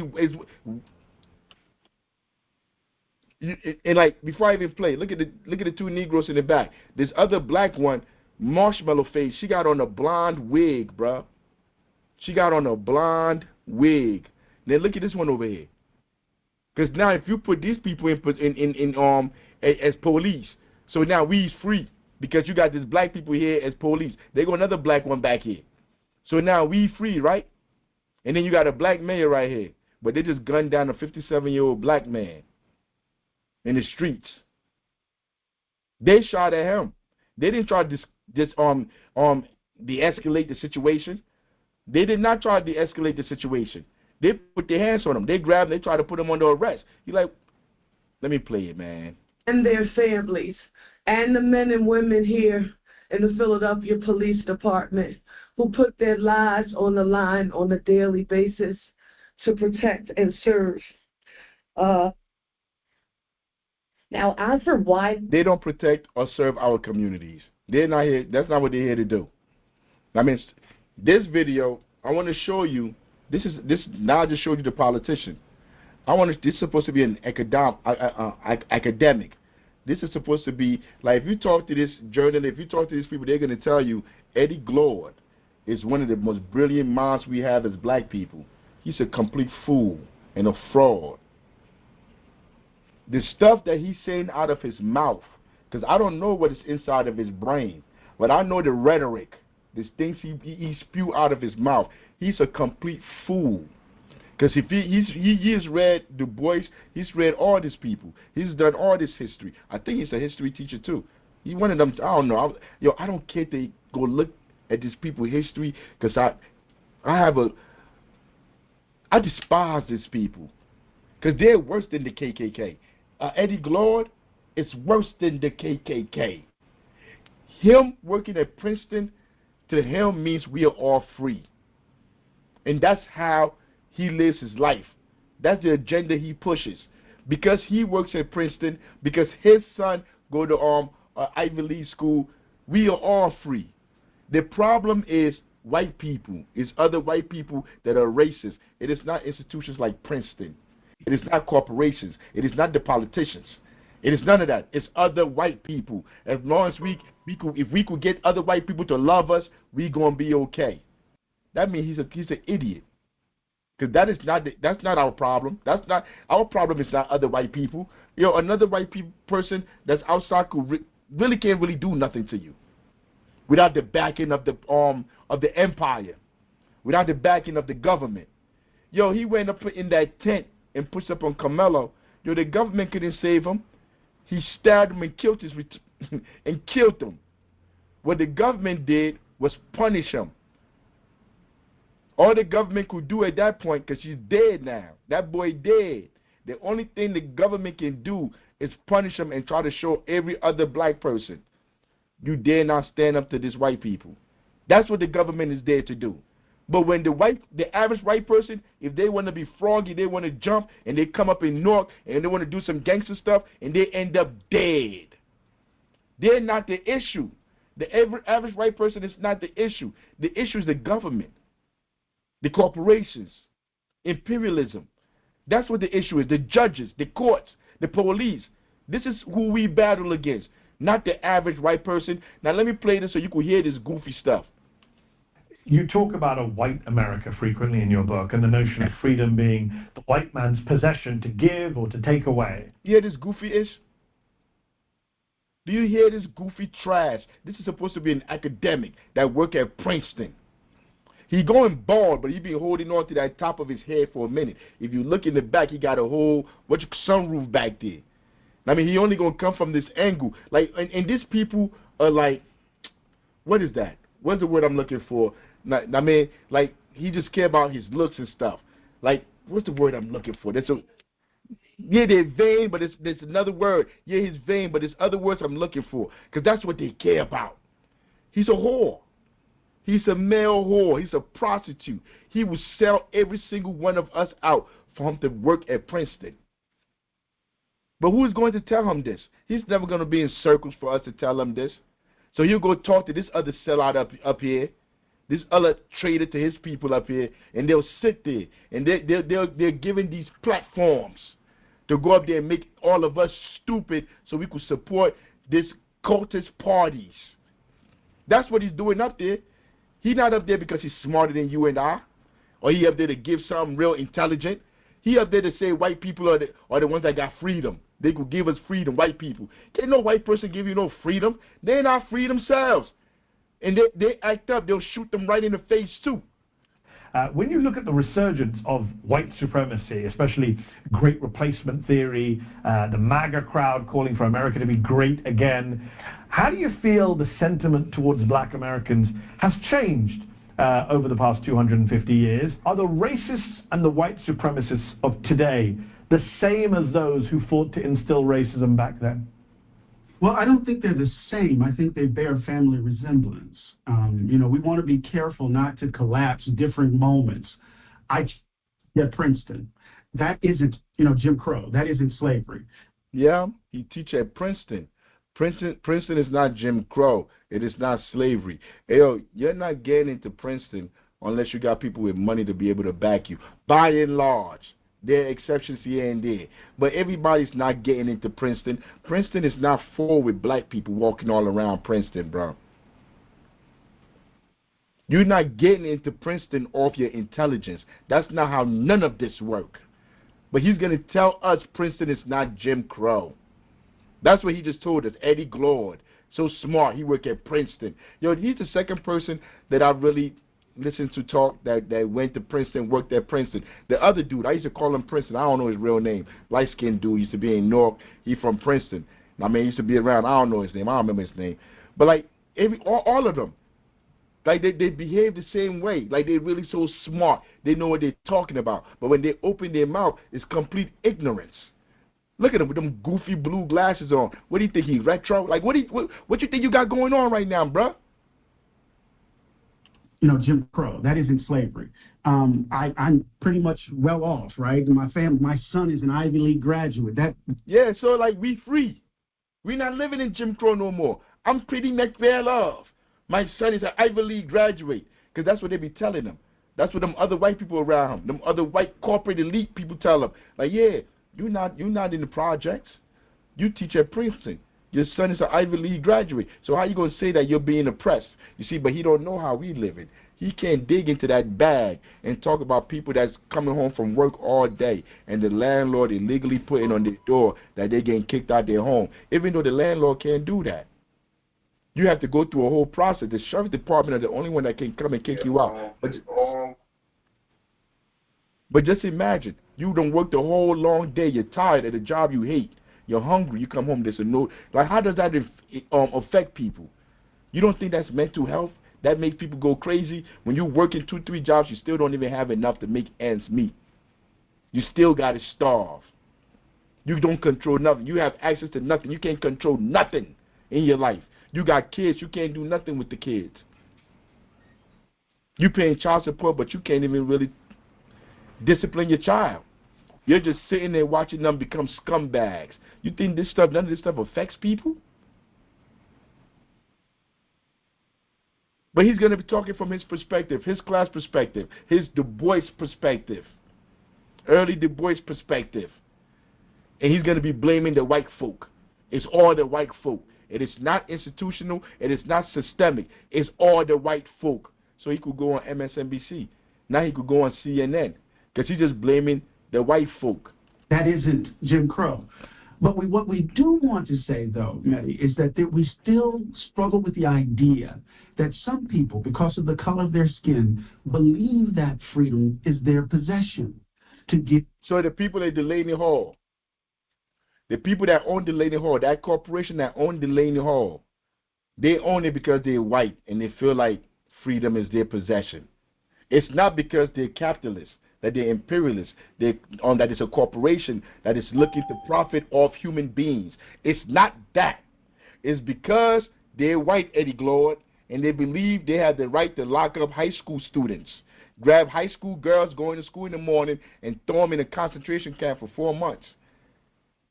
That's what it is, right, Glord? Go ahead, Glord. And to take away. So I should be grateful to them for my successes, you see? Yeah. And so because folk believe that freedom is their possession, they, in so many ways, reinscribe a racial hierarchy that gives more value to being a white person. Not the system prescribe that. Not the system governs that and put things in place to make you understand. If you cross that gun line, we're going to knock your head off. Or you stay within these parameters. It's not the government that got the police in our communities terrorizing us. It's just other white people. It's not the black politicians, not the black mayor, the black council people doing it. It's just other white people. Yes, Eddie, you're so smart. This Princeton stuff, this degree you got from Princeton, man, look, man, you're doing your thing right now. Go ahead, finish out, Eddie. Than to being a different person of color. And part of what I want to do is to challenge this, because that's at the heart of the contradiction. The country imagines itself. So what do you want to do? Ty, go ahead, Ty. Let me see that. No. When somebody put their hand up, if I can see it, now go ahead. Yeah, go ahead, Ty. My bad. I didn't see you, Ty. What you was trying to say? Yeah. Oh, you remember the episode of the Boondocks with the dude from BET?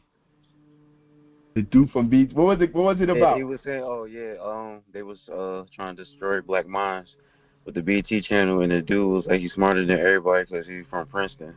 That's that guy right there. Yeah. Hey, yo, you should have Googled that clip and sent it to me.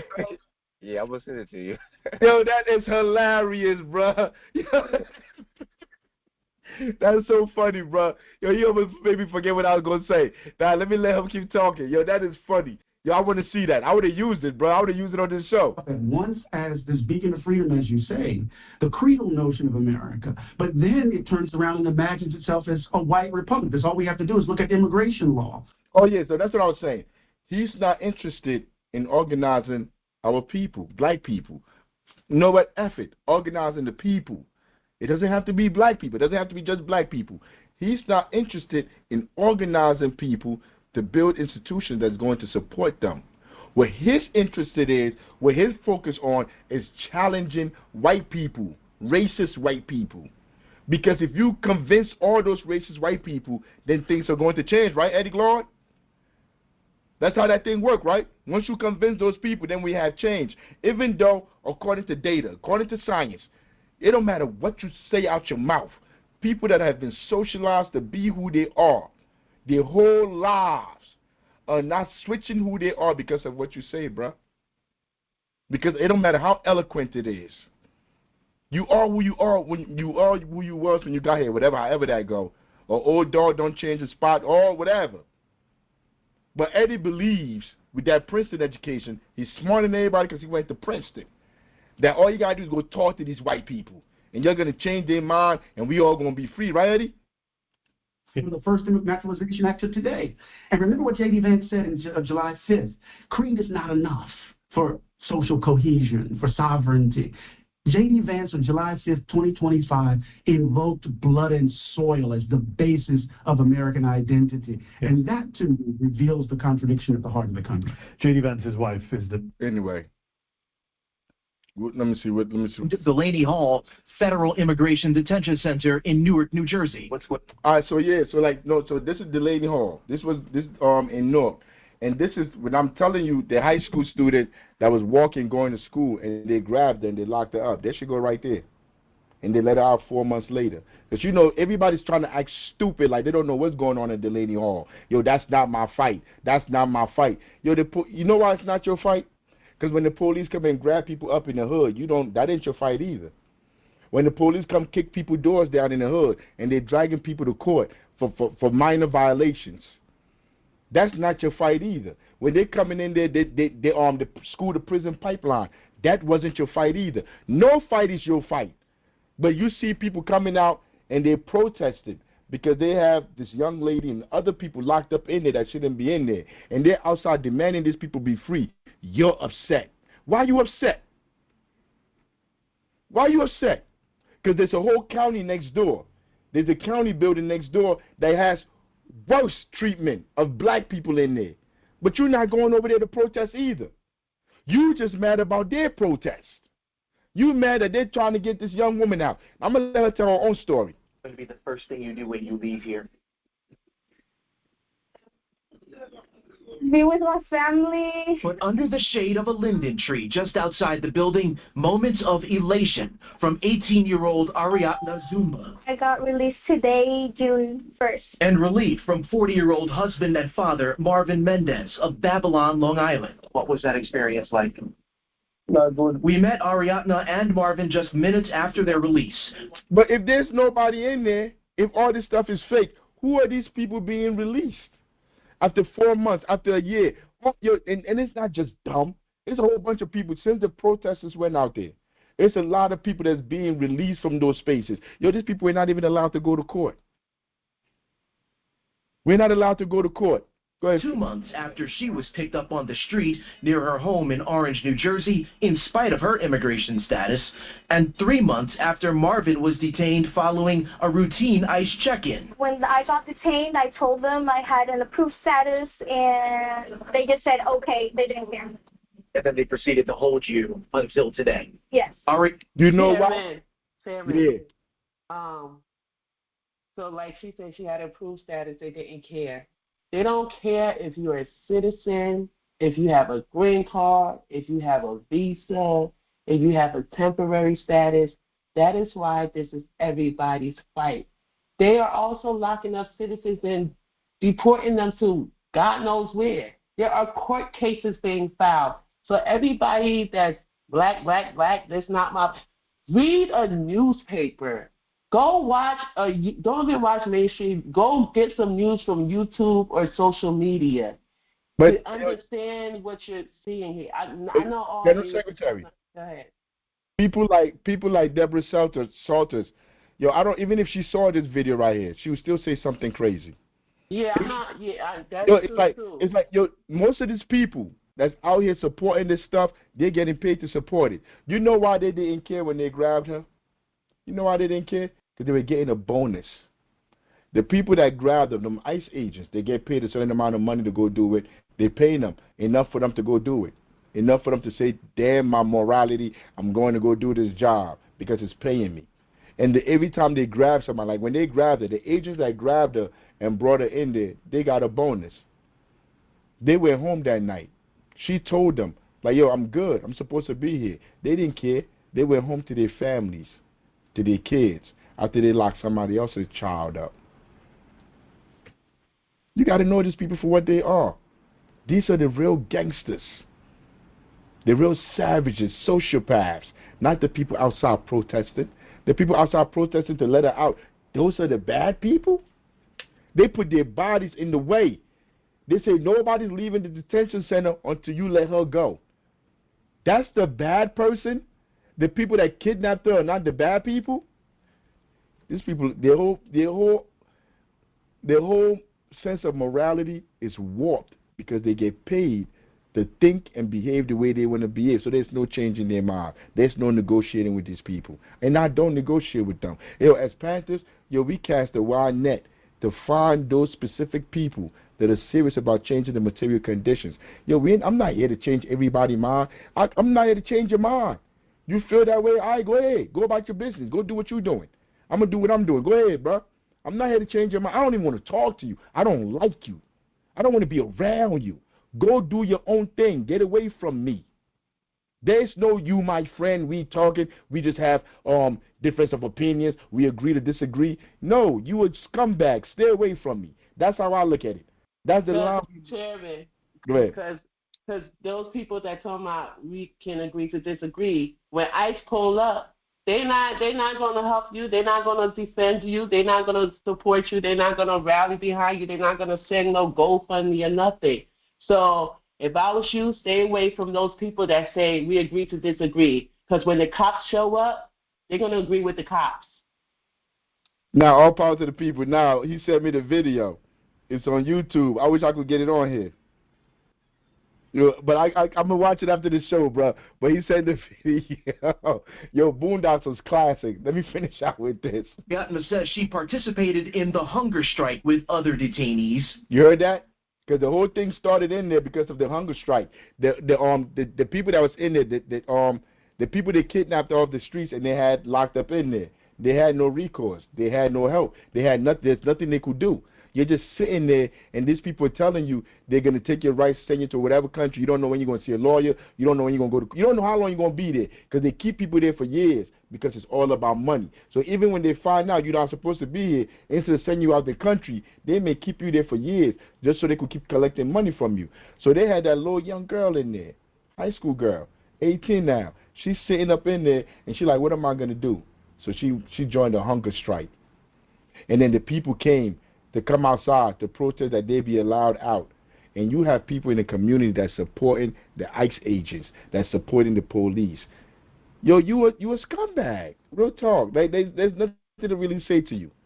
There's nothing to say to you, yo. You a sociopath. You a douchebag. Like, there's nothing to say to you. Inside Delaney Hall, which before the mandatory curfew and intervention of the New Jersey State Police Yeah, what he called it, intervention. When they came down with horses and macing people and shooting them with rubber bullets, all that stuff, he said intervention. That was their intervention, not complete abuse and what you call it. Like, they straight coincided with days of skirmishes between protesters and ICE agents outside Delaney Hall. Everything they're saying is lying. There's no skirmishes. There was nothing. The ICE agents, the federal government, everybody came down and brutalized people that were out there protesting. I got the videos. I got the receipts. I'm about to show it in a second. I'm not saying what somebody told me, what I heard. I seen the video. Status Cooper's there recording the whole time. It was streamed. The whole event was streamed. And they were trying to keep journalists out. And the journalists that's supposed to work with the corporations, like the ones you be seeing here talking, so far these people, these fake journalists, they didn't report on none of that. They told the story that the mayor, that the governor, that the police, ICE wanted to tell. That's the story they told.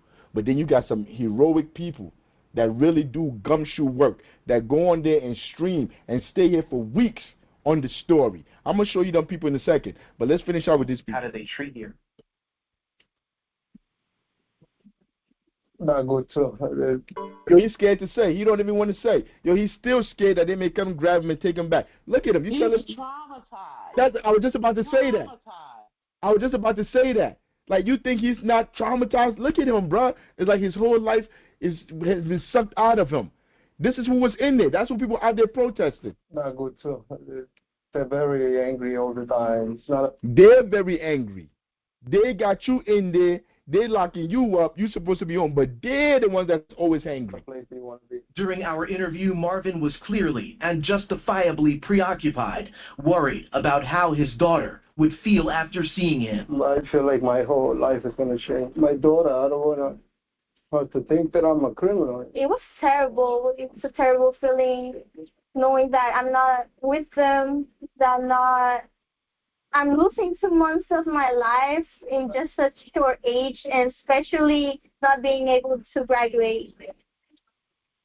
You missed your graduation? Yes, I missed my graduation. I was supposed to graduate this month, and last month it was my prom. But since I got detained 2 months before,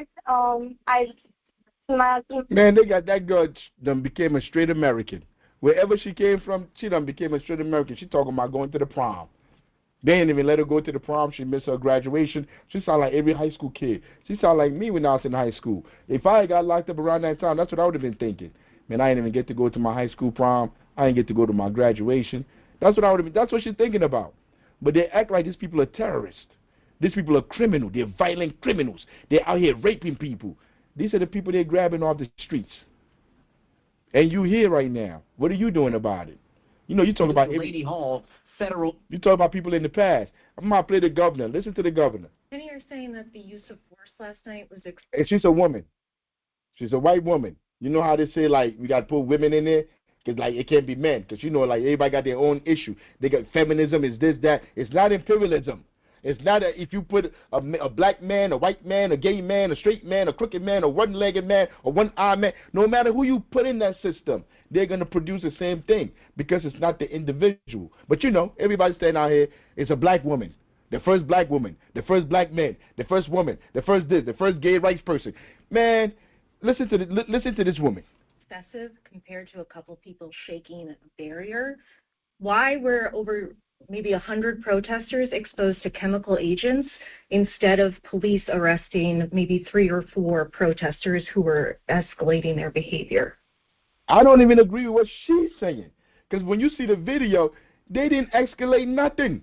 They were out there protesting, standing in front of Delaney Hall. The police came and said, y'all got a few minutes to get out of here, or we're going to come down here with horses and batons and stuff, and we're going to pepper spray y'all and get y'all out of here. They violated those people's rights. They wasn't in there. They wasn't there escalating nothing. Yo, after you done maced me, after you done ran me over with your horse, me trying to survive and fight back, that's not me escalating. But this is everybody's scared to say the truth. Like the person that's asking these questions, she even afraid to ask the question. So she got to try to put all this that was escalated. Ain't nobody escalate nothing. Let's hear what the white woman, because you know she's going to be different from Murphy. Who was the gay one? The gay one before him. McGreevy. She's going to be better than Christie. She's going to be better than everybody because she's a woman and she has ovaries. Let's hear what she say. Why is it so low? Group of people surging. Can you guys hear it?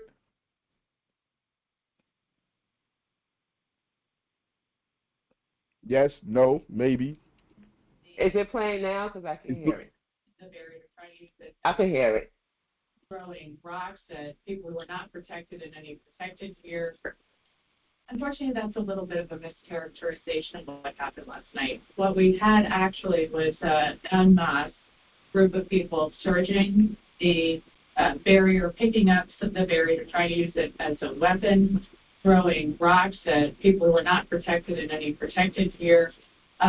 Also, many of them were carrying, or some of them at least, were carrying some long poles and shields, and they were spraying tear gas at the police. So I'm playing this because I want you to hear what she is saying that was happening before I play the video of what actually happened. That's why I'm playing this. So she already said it. Y'all heard what she said. Like the people were trying to, like they were violent. They were out there doing this. No, let's go to the next one. Who is this? No, this her again. And you're certainly not keeping. So after like the videos came out, because I told you other people got videos to show what was going on out there. They was there in real time. When they showed their videos, they came out. Now this is the same governor that was just standing up there saying that the rioters was attacking them, whatever. This is her saying that what the police did was wrong. She come out now and say she sent them. But since there's video to show what the crime they committed, listen to her. And you're certainly not keeping New Jersey safe. Today and going forward, I urge those protesting outside of Delaney Hall to bring the temperature down so we can. Even though she's saying the police and all these people are wrong, they're not keeping New Jersey safe. She's urging the people that are outside, the protesters, to keep the temperature down, as if they are the ones. Where is it at? Let me play him too. I gotta play. Let me get them out of the way. City of Newark will now. This is after the video I'm about to show you. After this, the video I'm about to show you is after that, because they first came out lying. They were out here lying. The mayor, all of them was lying. The governor was lying. But after the video came out and there was video to their crimes, they all came out and started singing this tune where they try to blame both sides stuff. Maintain most of the protection around this area to make sure people are able to protest without abuse, being able to protest and exercise their First Amendment rights without interference in a safe way.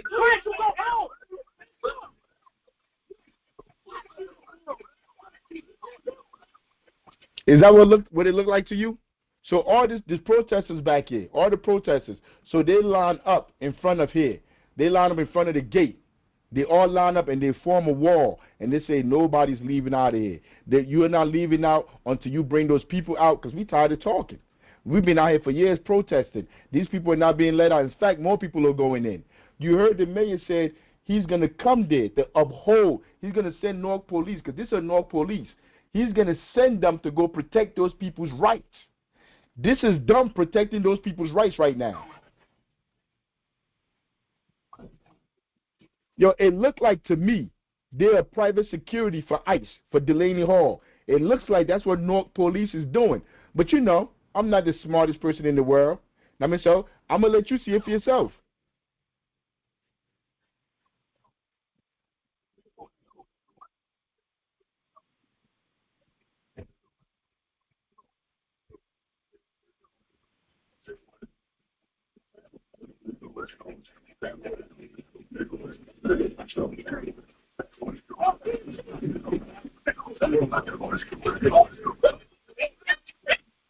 Yo, did you see that person get hit by the car? Yo, according to the law, you're not supposed to run protesters over unless you're an imminent threat for your day, for your life. Yo, they could have backed up and went back. They're not supposed to run over. If people are out there protesting, their First Amendment right for them to protest, assemble, and protest. Yo, them what you call it? Those cars, those SUVs, those ICE agents should not be running these people over. People are protesting, so they're supposed to stay on that side. And if they run those people over, they're supposed to go to jail for their life. What was her name? What was her name, man? I think I got her here. Heather Hyatt. I got the video here. We're gonna go to the video. But that's what she was doing. She was out there protesting, and dude came and ran her over. He's doing life in jail. But it seems like here in Newark, it's okay to run protesters over. And everybody, I haven't heard now one organization say anything about what they're doing. This is the NAACP. Listen to this bootlicking Uncle Tom. Disgusting piece of crap. That's what she is. She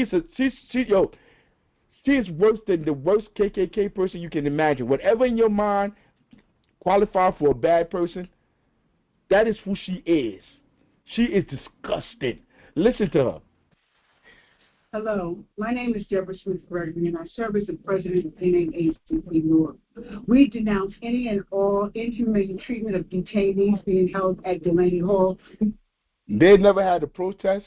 They never went nowhere to Delaney Hall to say them people be let out. They never said anything. The only reason why she got her elbow face on here talking is because of what's going on. Everybody's talking about it in the media. So now she feel like the NAACP has to come out and make a statement. So she comes out and make a statement. But watch where she go, because she really can't come out and say, I support a concentration camp. So she said she supports the rights of people. Of course she's going to say that, even though the NAACP has done nothing to stop a concentration camp in Newark. She's from Newark. We've done more than the NAACP that has been here since what, 1909? Because when Du Bois was done doing the Philadelphia Negro in 1896, he went over there and worked with these people. Just like they're buying her off now. She worked for Zionists too. She worked for corporations too. Just like they're paying her now for her to sit up here and make this statement. Listen to her. Regardless of citizen status, NAACP calls for an independent oversight of the detention center to initiate proceedings to shut it down. We applaud the action by the City of Newark in pursuing a lawsuit against the operators of Delaney Hall. In addition, NAACP Newark denounces the over-policing of protesters, and at the same time, we denounce agitators. You see when she got mad? Yo, her voice, it just went up. When she's talking about the protesters now, she didn't call them protesters. She called them agitators, and she got mad because they messing up with her interests. Her bosses done sent her out there, all wrinkled, dirty self, for her to come up here and try to talk down about people fighting for other human beings. That's what she's doing. She's a disgusting human being. She's as ugly on the inside as she is on the outside. We denounce agitators who are intentionally provoking police using direct confrontation. They're intentionally provoking police by using direct confrontation. She would have told them to kill Malcolm. She would have told them to kill Martin. All them protesters fighting for civil rights. Look at her face. Got her face twisted up like she's mad. Look at her. These are the people that come in the city. They have the fake debates. She worked for the people in political power, but she come out here and act like she stands with the people. These are the people that's embezzling the community. Her. Deborah Smith Gregory, her family is all entangled with the corruption in the city. And these are the people that stand around here talking about NAACP. Arrests have been made to people who are from far-reaching places like Minneapolis, Minnesota. That's their argument. Arrests have been made from people who are far-reaching as Minnesota. So this bubblehead, where they told people in South Africa when they were protesting apartheid, nobody from America, nobody from around the world should come help you. Only the people in your villages who help you. When we've been brutalized all around the country, we shouldn't have solidarity with nobody outside of a zip code. That's what her elbow face is going to tell you. You see, they make no sense because they're corrupt. And they contradict themselves from line to line. Who are you fighting for? Let me see. What does it say? National Association for the Advancement of Colored People. You savage. What colored people you advancing? Now, does it say colored people only in America, or it just say colored people? Colored people. But they don't fight for no colored people. They're here to maintain white supremacy and imperialism. That's what her old self is here to do. She's been prostituting and selling herself her whole life. These people are disgusting. Seattle, Washington, San Francisco, California, Washington, D.C., Portland, Oregon, Boston, Massachusetts. What is the purpose of these people coming into our city to burn tires? Chairman. Police. Yo. You sound just like a racist. These people. Who are these people? These people are us. Oh, no, and she said to come into our town. I doubt she even live in Newark. I've never seen her in Newark. Our town. What town? Who are you talking about? Whose town is it? Because since you've been in office with the mayor, most of us been gentrified and kicked out. So who town you talking about? Who you here fighting for, Deborah? Other than yourself and your bank account. You think everybody here is so dumb. Yo, nobody respects the NAACP here. The people despise the NAACP. Nobody go to this stuff. Yo, they put stuff on social media. It be only them liking this stuff and commenting. Nobody else in the city pay attention to them. The only way they survive because the government is paying them to be in here doing COINTELPRO behavior. Anybody that's part of the NAACP is corrupt. Corrupt to the bone. Who come out to pray. They say they curse clergy that come out to pray with the police. Why you ain't say that? Curse clergy. They curse clergy. Yo, we had that video too. They told her to go home. They told her to get out of here. The people were telling her to go away because she was a fake prophet. And she went over there and prayed with the police. And that's what you up here defending. Because that's all they do. The NAACP, all they protest and all they defend is on political figures. Yo, they'll have a protest for the congresswoman. They'll have a protest. Yo, when Ron Baraka was locked, when they locked him up at Delaney Hall, they went. They could go protest. They was out there ready to fight everybody, ready to fight ICE, the police, everybody. Because it was Raz Baraka. It was their father. It was their #1 pimp. It was the original gangster. So they all were, it wasn't that long ago. It was a couple of, last year? They were all out there. Talking about they're out there fighting whose streets. And they had people from all around the country. They had people coming from everywhere, from New York, from everywhere, coming to come stand with them. Nobody said, where are these people coming from? They didn't say that. They welcomed it. But now when people are coming to fight for the people, they stand up for the politician. They're supposed to come out and say what the politician can't say. What is the real motive behind these actions? People being locked up. That's the motive. People in the concentration camp. Whore. Who are these people? What do they stand to gain? I got high blood pressure. I can't continue with this. But look. Let me tell you, thank you. Let me first. I started from. This is earlier that evening. This is earlier. I'm going from earlier. This are the people around. People are just walking around. Everybody's out there. They're out there protesting in front of Delaney Hall. This is what was going on. Then what you call it? This is somebody running for Congress. I don't even know if they had the election yet. But he's running for Congress, and he's saying that they say everybody got to leave. The police came and said everybody got to leave. They got to leave their protest. Why they got to leave their protest? Let me put it on. Because once you're doing a protest, you can assemble. The only time the police can come and do anything is if it's a riot breakout, if violence start happening. Speech zones and we're like, those don't exist anymore. Everyone has to just get out of this entire location right now. And did they tell you where that order is coming from? Where? They didn't tell us where the order's coming from. They were just. So they look at them. Look at them. The state being a Look at them. After they gave the order, they marched in there. So whatever the governor was saying, they were throwing stuff, throwing rocks, barricade. They were doing this. This is what happened. They were there. Look, they're still talking. It's nighttime. They're still talking. He's a Congress. He's running for Congress. He's still there. He's still there. Everybody's talking. He's like, yeah, they say in 15 minutes they're going to come down and start locking people up. They brought the violence. You see, but they didn't expect Jordan Sheridan to be there with Status Scoop because that's his own network. He's not paid by no corporation. So he was there the whole time amongst the protests recording. They were probably too stupid to even know that. So they didn't see none of this. They didn't see none of this. So they came out after the police came down and brutalized everybody because that's them coming up. No, look, that's them coming up. Nobody did anything. According to their own laws, all of this is illegal. They're not supposed to do none of this. People can peaceably protest, assemble and protest. You notice how the journalist is putting his gas mask on? That's why people got gas masks down there. That's why and you know where he came from? Because there's no journalist in Newark that would go down there and would have had this footage because they're all trying to get a job with City Hall or one of these corporations. He came from wherever he's from. Came from all the way out there. And if he did not record, if this recording did not exist, the politicians, the fake activists, NAACP, all these fake groups will be out here telling you those protesters, those people back there were violent. That's why the police came. When you're seeing it. Yeah. Status Scoop was there last year reporting, but nobody knew because nobody cared. So they've been reporting on this story for over a year.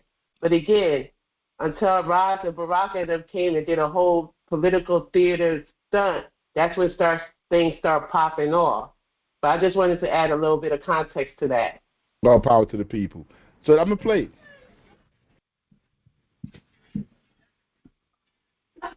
All right. America, right?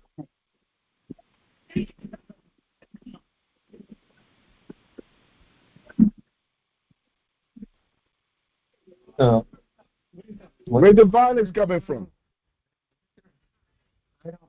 You're watching for yourself. Where's the violence coming from? Who is bringing the violence? It's not the people that's there standing in front of a concentration camp. It's these Nazis right here. These Nazis and the Nazi bosses that sent them. These are the people bringing the violence.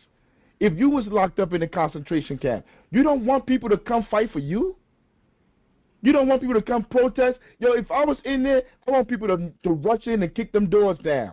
I want the whole of Newark kicking them doors down and come get me out of there. Man, damn, just standing around getting hit by a car. That's what I would want. But I can't ask for people to risk their lives and do that because there's no organization for them to do that. So if all you could do is stand out there and protest, yo, I'm happy for that. I'm thankful for that. But the NAACP, our mayor, our council people, everybody is against the protesters. And they're lying. And then they send down the Gestapo to come and abuse them.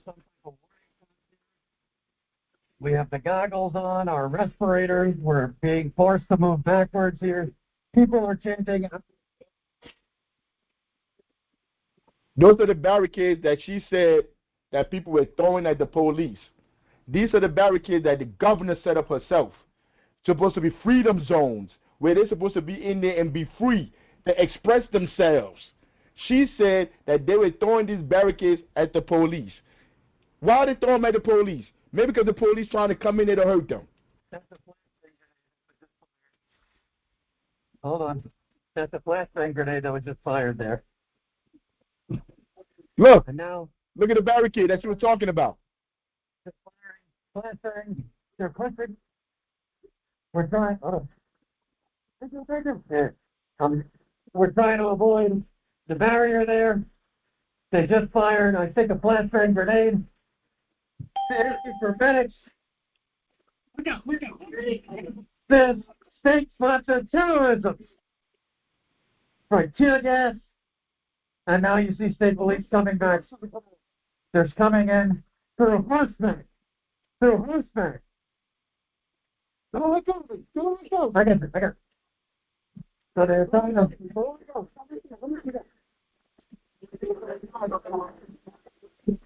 This is state-sponsored terrorism. Watch out. All right? Yeah. A horse literally just hit our camera. A horse? Yo, like you see these people standing away, standing back, and they're coming towards them. Who's bringing the violence? Who's the violent one there? Yo, it's on video. Like, you can't even lie. So that's why they changed their tune. That's why they started changing their tune, talking all this. Yo, this was the, what you call it? There is a verdict in the trial of a man who drove his car into counter-protesters at that white nationalist rally, killing a young woman. ABC's Ariel Reshef with the verdict. Tonight, that guilty verdict for the man who plowed his car into a crowd at a Unite the Right rally in Charlottesville, killing one woman and injuring nearly 36 others. James Fields convicted of first-degree murder in the death of 32-year-old Heather Heyer. Fields seen here in 2017, speeding through that group of people. No, but in Newark, I guess in Newark, you could just run protesters over. You could just run like that. None of that stuff mattered in Newark. You could just run the protesters over, and this is what happens every night when they line up, when they have their shift change. Look, why does the ICE agents come out with their guns and everything? And this is just people out here protesting. Protesters' concentration camp.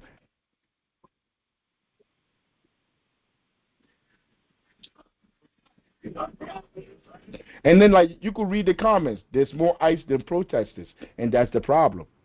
There's more ICE than protesters.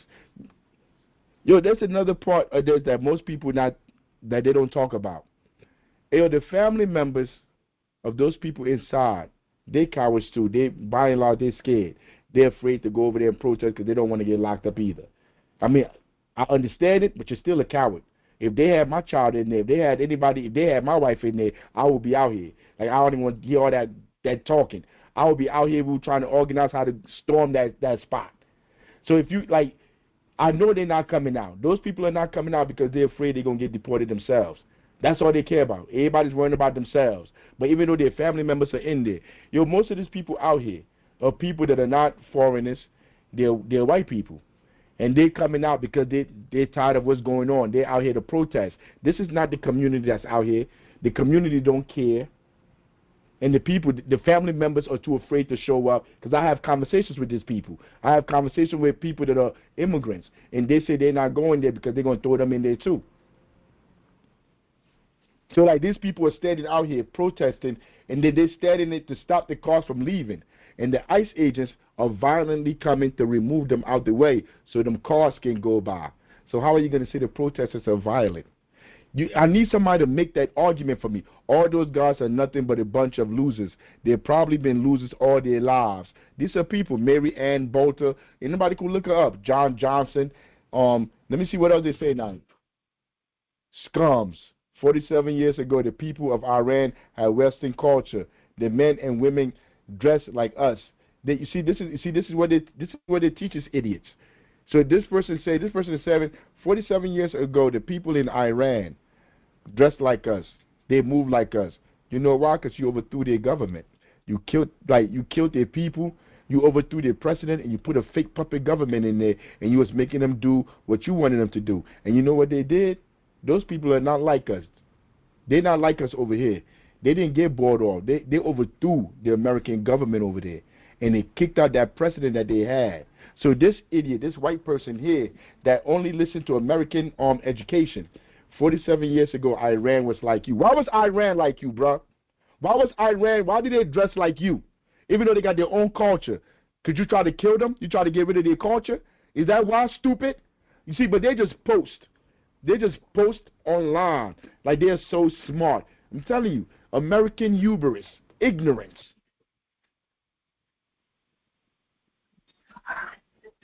I support ICE. Water cannons and rubber bullets.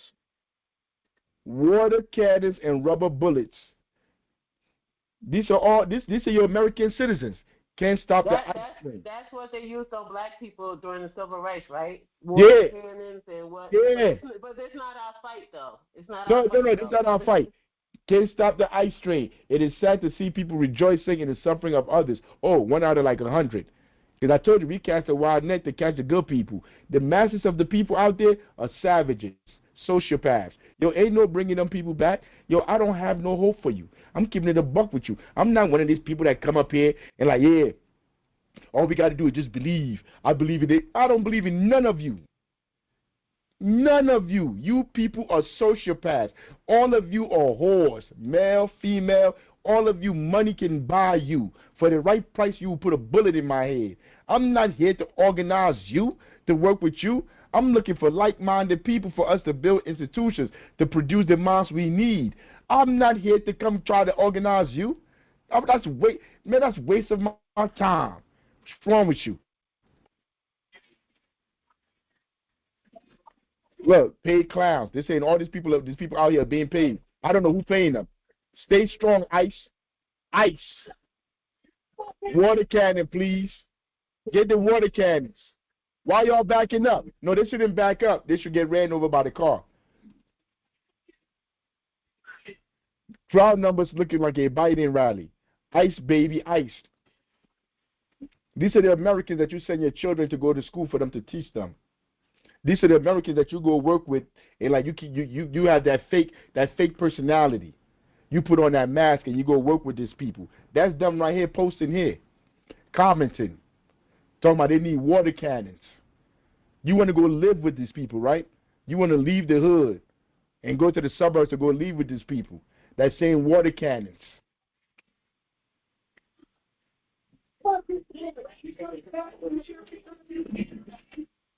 Wait, nobody held the line. Get them, boys. Effing retards. This is the people that you live around. This is the America you live in. These are the sociopaths that you share the same country with. Look at this. Like nobody. Look. If you don't believe me, Google it yourself. Hey, yo, you cannot run over protesters.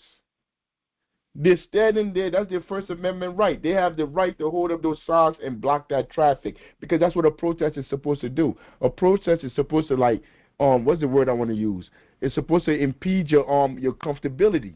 You're not disrupt your comfortability. You're not supposed to be comfortable, and it's a concentration camp right there. That's what protests are supposed to do. But now they don't even look at this. Look at this. Look at this.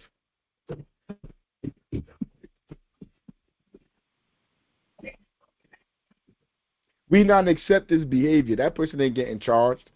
The government not accept this behavior. They send people out to do this. They implore. They give people the energy to do this.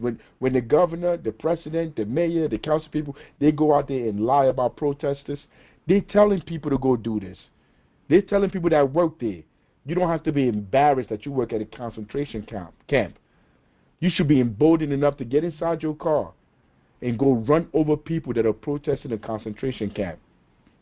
That's what the society produces, sociopaths. Generally speaking, a protest in a sense relevant here is a usually organized public demonstration of disapproval. That's what a protest is. People gather together to demonstrate their disapproval for something that's going on, of some law, policy, idea, or state of affairs. While a riot is a disturbance of the peace created by an assemblage of usually 3 or more people acting with a common purpose and in a violent and tumultuous manner to the terror of the public. How are they doing that at Delaney Hall? How are they standing there protesting against ICE?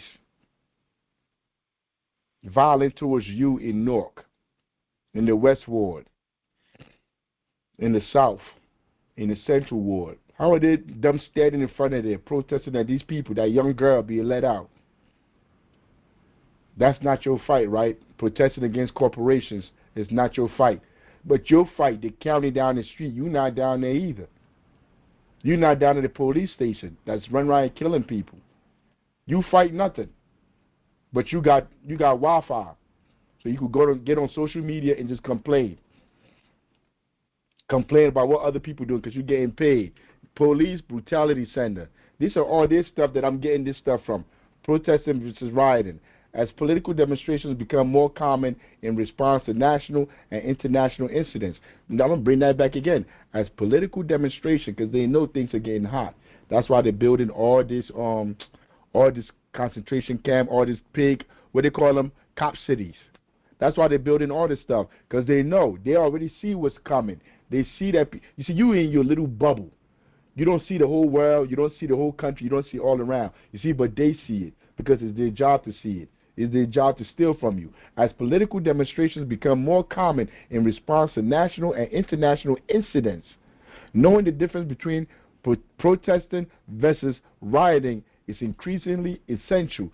Protesting is you just gathering, what everybody was doing in Delaney Hall. The First Amendment safeguards individuals' right to peacefully assemble and express dissent, but does not protect rioting. If you assemble, if you're standing in front of Delaney Hall and you're protesting them, that's not violent. You're not being violent. You're not shooting nobody. You're not destroying no property. You're not throwing nothing. You're just standing there, and they're trying to run you over. And then the media, the politicians, the corporations, everybody call you violent. Not dumb that got a concentration camp.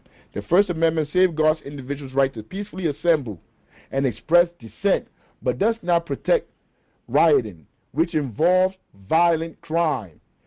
At Public Brutality Center, we protect the public's right to demonstrate peacefully. We help individuals take action when officials violate those rights and provide education to assist citizens in demonstrating legally. They're not down there at Delaney Hall. All these people are fronts. They're all fronts for the government. They're all fronts. But that's the show for today, man. That's all I got for today. If anybody want to say anything, don't be shy. Put your hand up. Let's go. Let me take a couple because we're here for a couple more minutes. But this is what we've been seeing down in Delaney Hall. This is what we've been dealing with in the community, with the politicians, with the fake activists. And then you go back in history and you read and you go study Du Bois. You study Fanon. You study all these people. And you find out the politicians are the criminals. The politicians are the ones violating people's rights. The academics are the traitors to the people. You find all this out for yourself. But like I said, man, I'm done for this week. It be disheartening, man. But I know there's more to this story right here. It's gonna come out in the next couple of days. But there's a story. Something crooked happened over here. But what I do know is the media ain't telling us the truth. The media ain't telling us what happened. So I'm done, man. Anybody got something? General Secretary, you got something you want to talk about over here? Yeah, please go to the next slide and share our GoFundMe, the summer camp. You talking about the last slide? Yeah, the last few slides. If you want to go back to the first, go back. You see how much? You see all the money we raised with the GoFundMe? We raised a whopping $0. Let's go. And okay, support Chairman Legal Fund. Okay, for something. She might come put in something for something. I don't know. But I think the retainer. How much was the retainer? 3,000? Yeah, about that much. Yeah, the retainer was But that's but it is what it is though. You said you got the summer camp up here. I don't see the summer camp. No, I don't have it. But I'm gonna talk about go to the hoodies. Go to where? The hoodies. Oh, go to the hoodies. Yes, ma'am. If you wanted to support us, we have merchandise. We have hoodies and T-shirts made to order. Some of the sizes we have are limited, but if we don't have your size, we can get them made and shipped to you within a week. So please, if you want to support us, we have merchandise. The summer camp not up yet, but our summer camp will be starting in a few weeks. June 29th. June 29th. June 29th is Monday through Let me Friday. get a second. Let me get a second, General Secretary. Like I said, we don't trust the government. We don't trust these corporations. We don't trust the politicians. So if you understand that you on the plantation and none of these people mean you any good, we need to come together to create our own institutions, to protect ourselves, to take care of our communities. So we have a housing program that we all fund together. We have we have a pig patrol. We have a food program. We have after school program. We do child care. Yo, we do whatever is needed in the community by the people. We do licensing. You need a license, you come in, we take all this stuff you got to pay for. Nothing is free out here. But we pull our resources together and we're able to help the people that come through. Because in helping them is how we could get people to come join us and us doing this for more people. The more of us doing it, the more successful we're going to be. Yo, we want to do cooperatives. Yo, we ready. We're looking for people that are interested in starting a cooperative. What do I mean? We start to buy property together. We all invest in it. We all are chair members in it. It belongs to us. We understand why we have it, that we're going to leave it here for our children, our children's children. This is how you fight back, by building within the community. Because if you go by yourself, you can't fight these people back. But if you're able to build up the whole community and the community is behind you, yo, when they roll up to Delaney Hall, it's 350,000 people in Newark. If they roll up to Delaney Hall and let's say 1,000 people show up, they bring the state troopers, they bring all them people there, but you got 1,000 residents there. They're not coming in here to do nothing. Absolutely nothing. They come back. So we got 1,000. They say they're going to bring more people in. Come, we bring out 2,000. But all of that start with organizing. You got to go inside them communities and organize those people. It may take several lifetimes. But if nobody ever put those foundations down, it will never happen. You're not defeating these people unless you build those institutions first. And if you don't understand that, then you don't know nothing about what we're doing here. You don't know where you're going. You don't know if you're coming or going. The first thing you must do is build the infrastructure for a revolution. We don't have an infrastructure. You cannot skip the first stage and go getting guns and go fight. Who you going to fight? Where you getting the guns from? You don't even know how to shoot, stupid. Go ahead, General Secretary.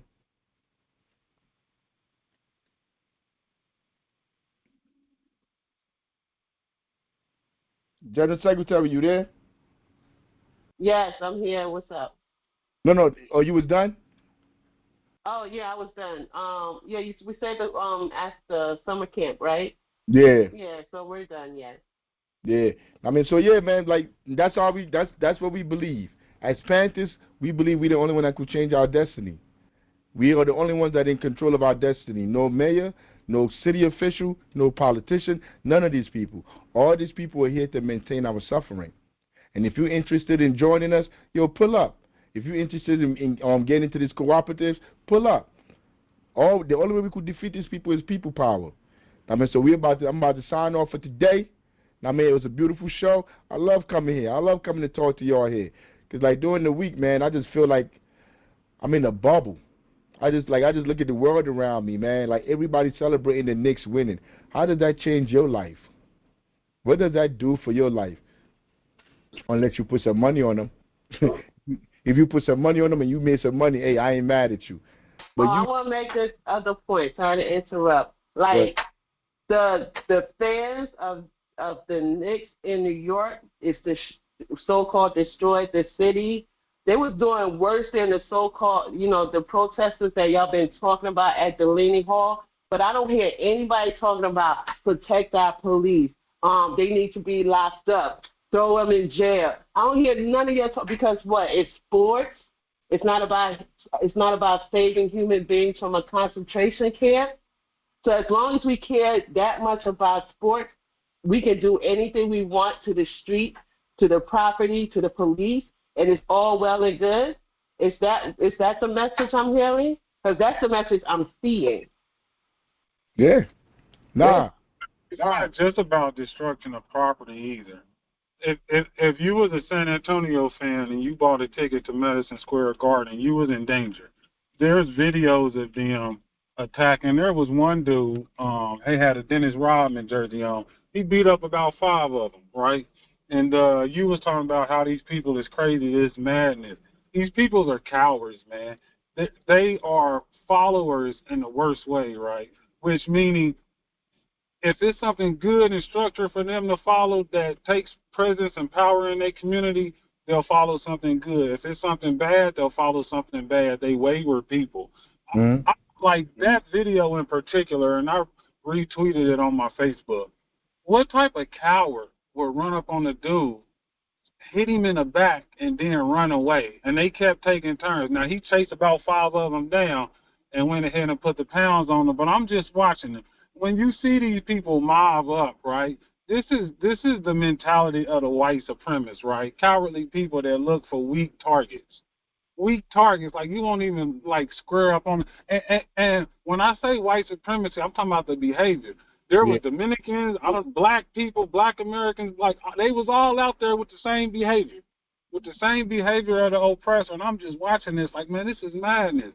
You can't even get in the Madison Square Garden without paying about $10,000. They don't give a fuck about you. You can't even get in there when the Knicks ain't there to the watch party without paying a couple $100. And that's being there and watch it on the screen. Yo, you know the difference between us and those people that were out there? Yo, I would have jumped over that barricade and I would have stood with them. I would have been like, yo, like, we good. We'll beat all of them up together. Real talk. Like, all of that stuff is something. You know, as I watched the video, I was thinking the same thing. If I'm out and I see some cowardly group, because they cowards, right? Like 10 of them attacked me, but none of them did it head on, right? They was all trying to, you know, you've been in like a group fight where you got people that brawl, and then you got other people that try to sneak kick you, sneak punch you, right? And then, you see what I like? The cowards, the hyenas of the group. Yeah. And that being said, I was wondering, like, where's the other person that's going to stand up and, like, check one of them? But he was all alone. Groupthink. I mean, and the sad part, he probably came with some people, too, that dipped off when they saw all of that happening. I've been in them circumstances where I had to fight a whole group by myself. Yo, but, like, my whole life, yo, I've been in a lot of fights. I ain't even gonna front. Man, I used to get bullied in school, in middle school, and whatever. I used to get bullied. I was like, I'm black as hell. Like, they had all them tar jokes. They had all them African booty scratching jokes. I used to be gaining in. Anybody that know me growing up, I've been in a lot of fights. Yo, I ain't never jumped nobody. I never jumped nobody because I wasn't afraid of people for me to run around jumping them. If anything, I was the one that got jumped. So it's like at some point, I remember somebody, this dude named Booby, he was locked up with me. He was like, 3-on-1 is a fair fight. 3-on-1 is a fair fight. And I saw the video you saw. It was a cocky dude, dark-skinned dude with a Houston jersey on. And they kept coming around trying to sneak him, hit him and run, because they're all cowards. That's what this society produced. Straight cowards. Yo, I'm going to say it. Yo, why you think all these people join gangs? Because they need help. They can't do this alone. They got to be in a gang to exploit other people that's being exploited. Everybody around me, I saw it in prison. People come in there, 1 minute they're Muslim, the next minute they're blood. Because they're all cowards. People are afraid to stand on their own 2 feet. And you know another program we offer to the community for free? We have a boxing thing. Every day, 5 days a week. So we're not saying like you come 1 week and you learn how to throw a jab. No, we working every day. Them kids are learning how to protect themselves. Yo, you never see anybody that knows how to fight go out really bullying people. It's always the weak ones. I mean, but yeah, man. But thanks for chiming in, Ibrahim, man. Wood, how you doing, though?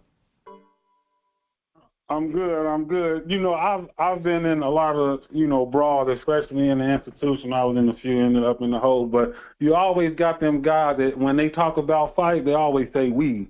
We was doing this. Who is this we? Who is this? You know, I remember because I'm from a big neighborhood, right? And if you're from a big neighborhood, most of the people in your neighborhood is cowards because y'all always had the numbers. So even in the institution, we had the numbers. I remember one of my homeboys, he smacked this dude from a small town. And and I don't know why this was a stupid institution ran by stupid people. They had what they called a quiet room, a prayer room, but it was really a gladiator room. So they run in the gladiator room, and I let them. I'm like, man, you smacked that dude. He deserved to get his one-on-one. So somebody finally went in there and broke it up, and they said, man, your man's is in there getting choked out. What you want me to do? He violated that man. That man did nothing to him. He smacked him. He was mad at me. You'll get over it. I bet you won't smack nobody else and just think, like, it ain't no we.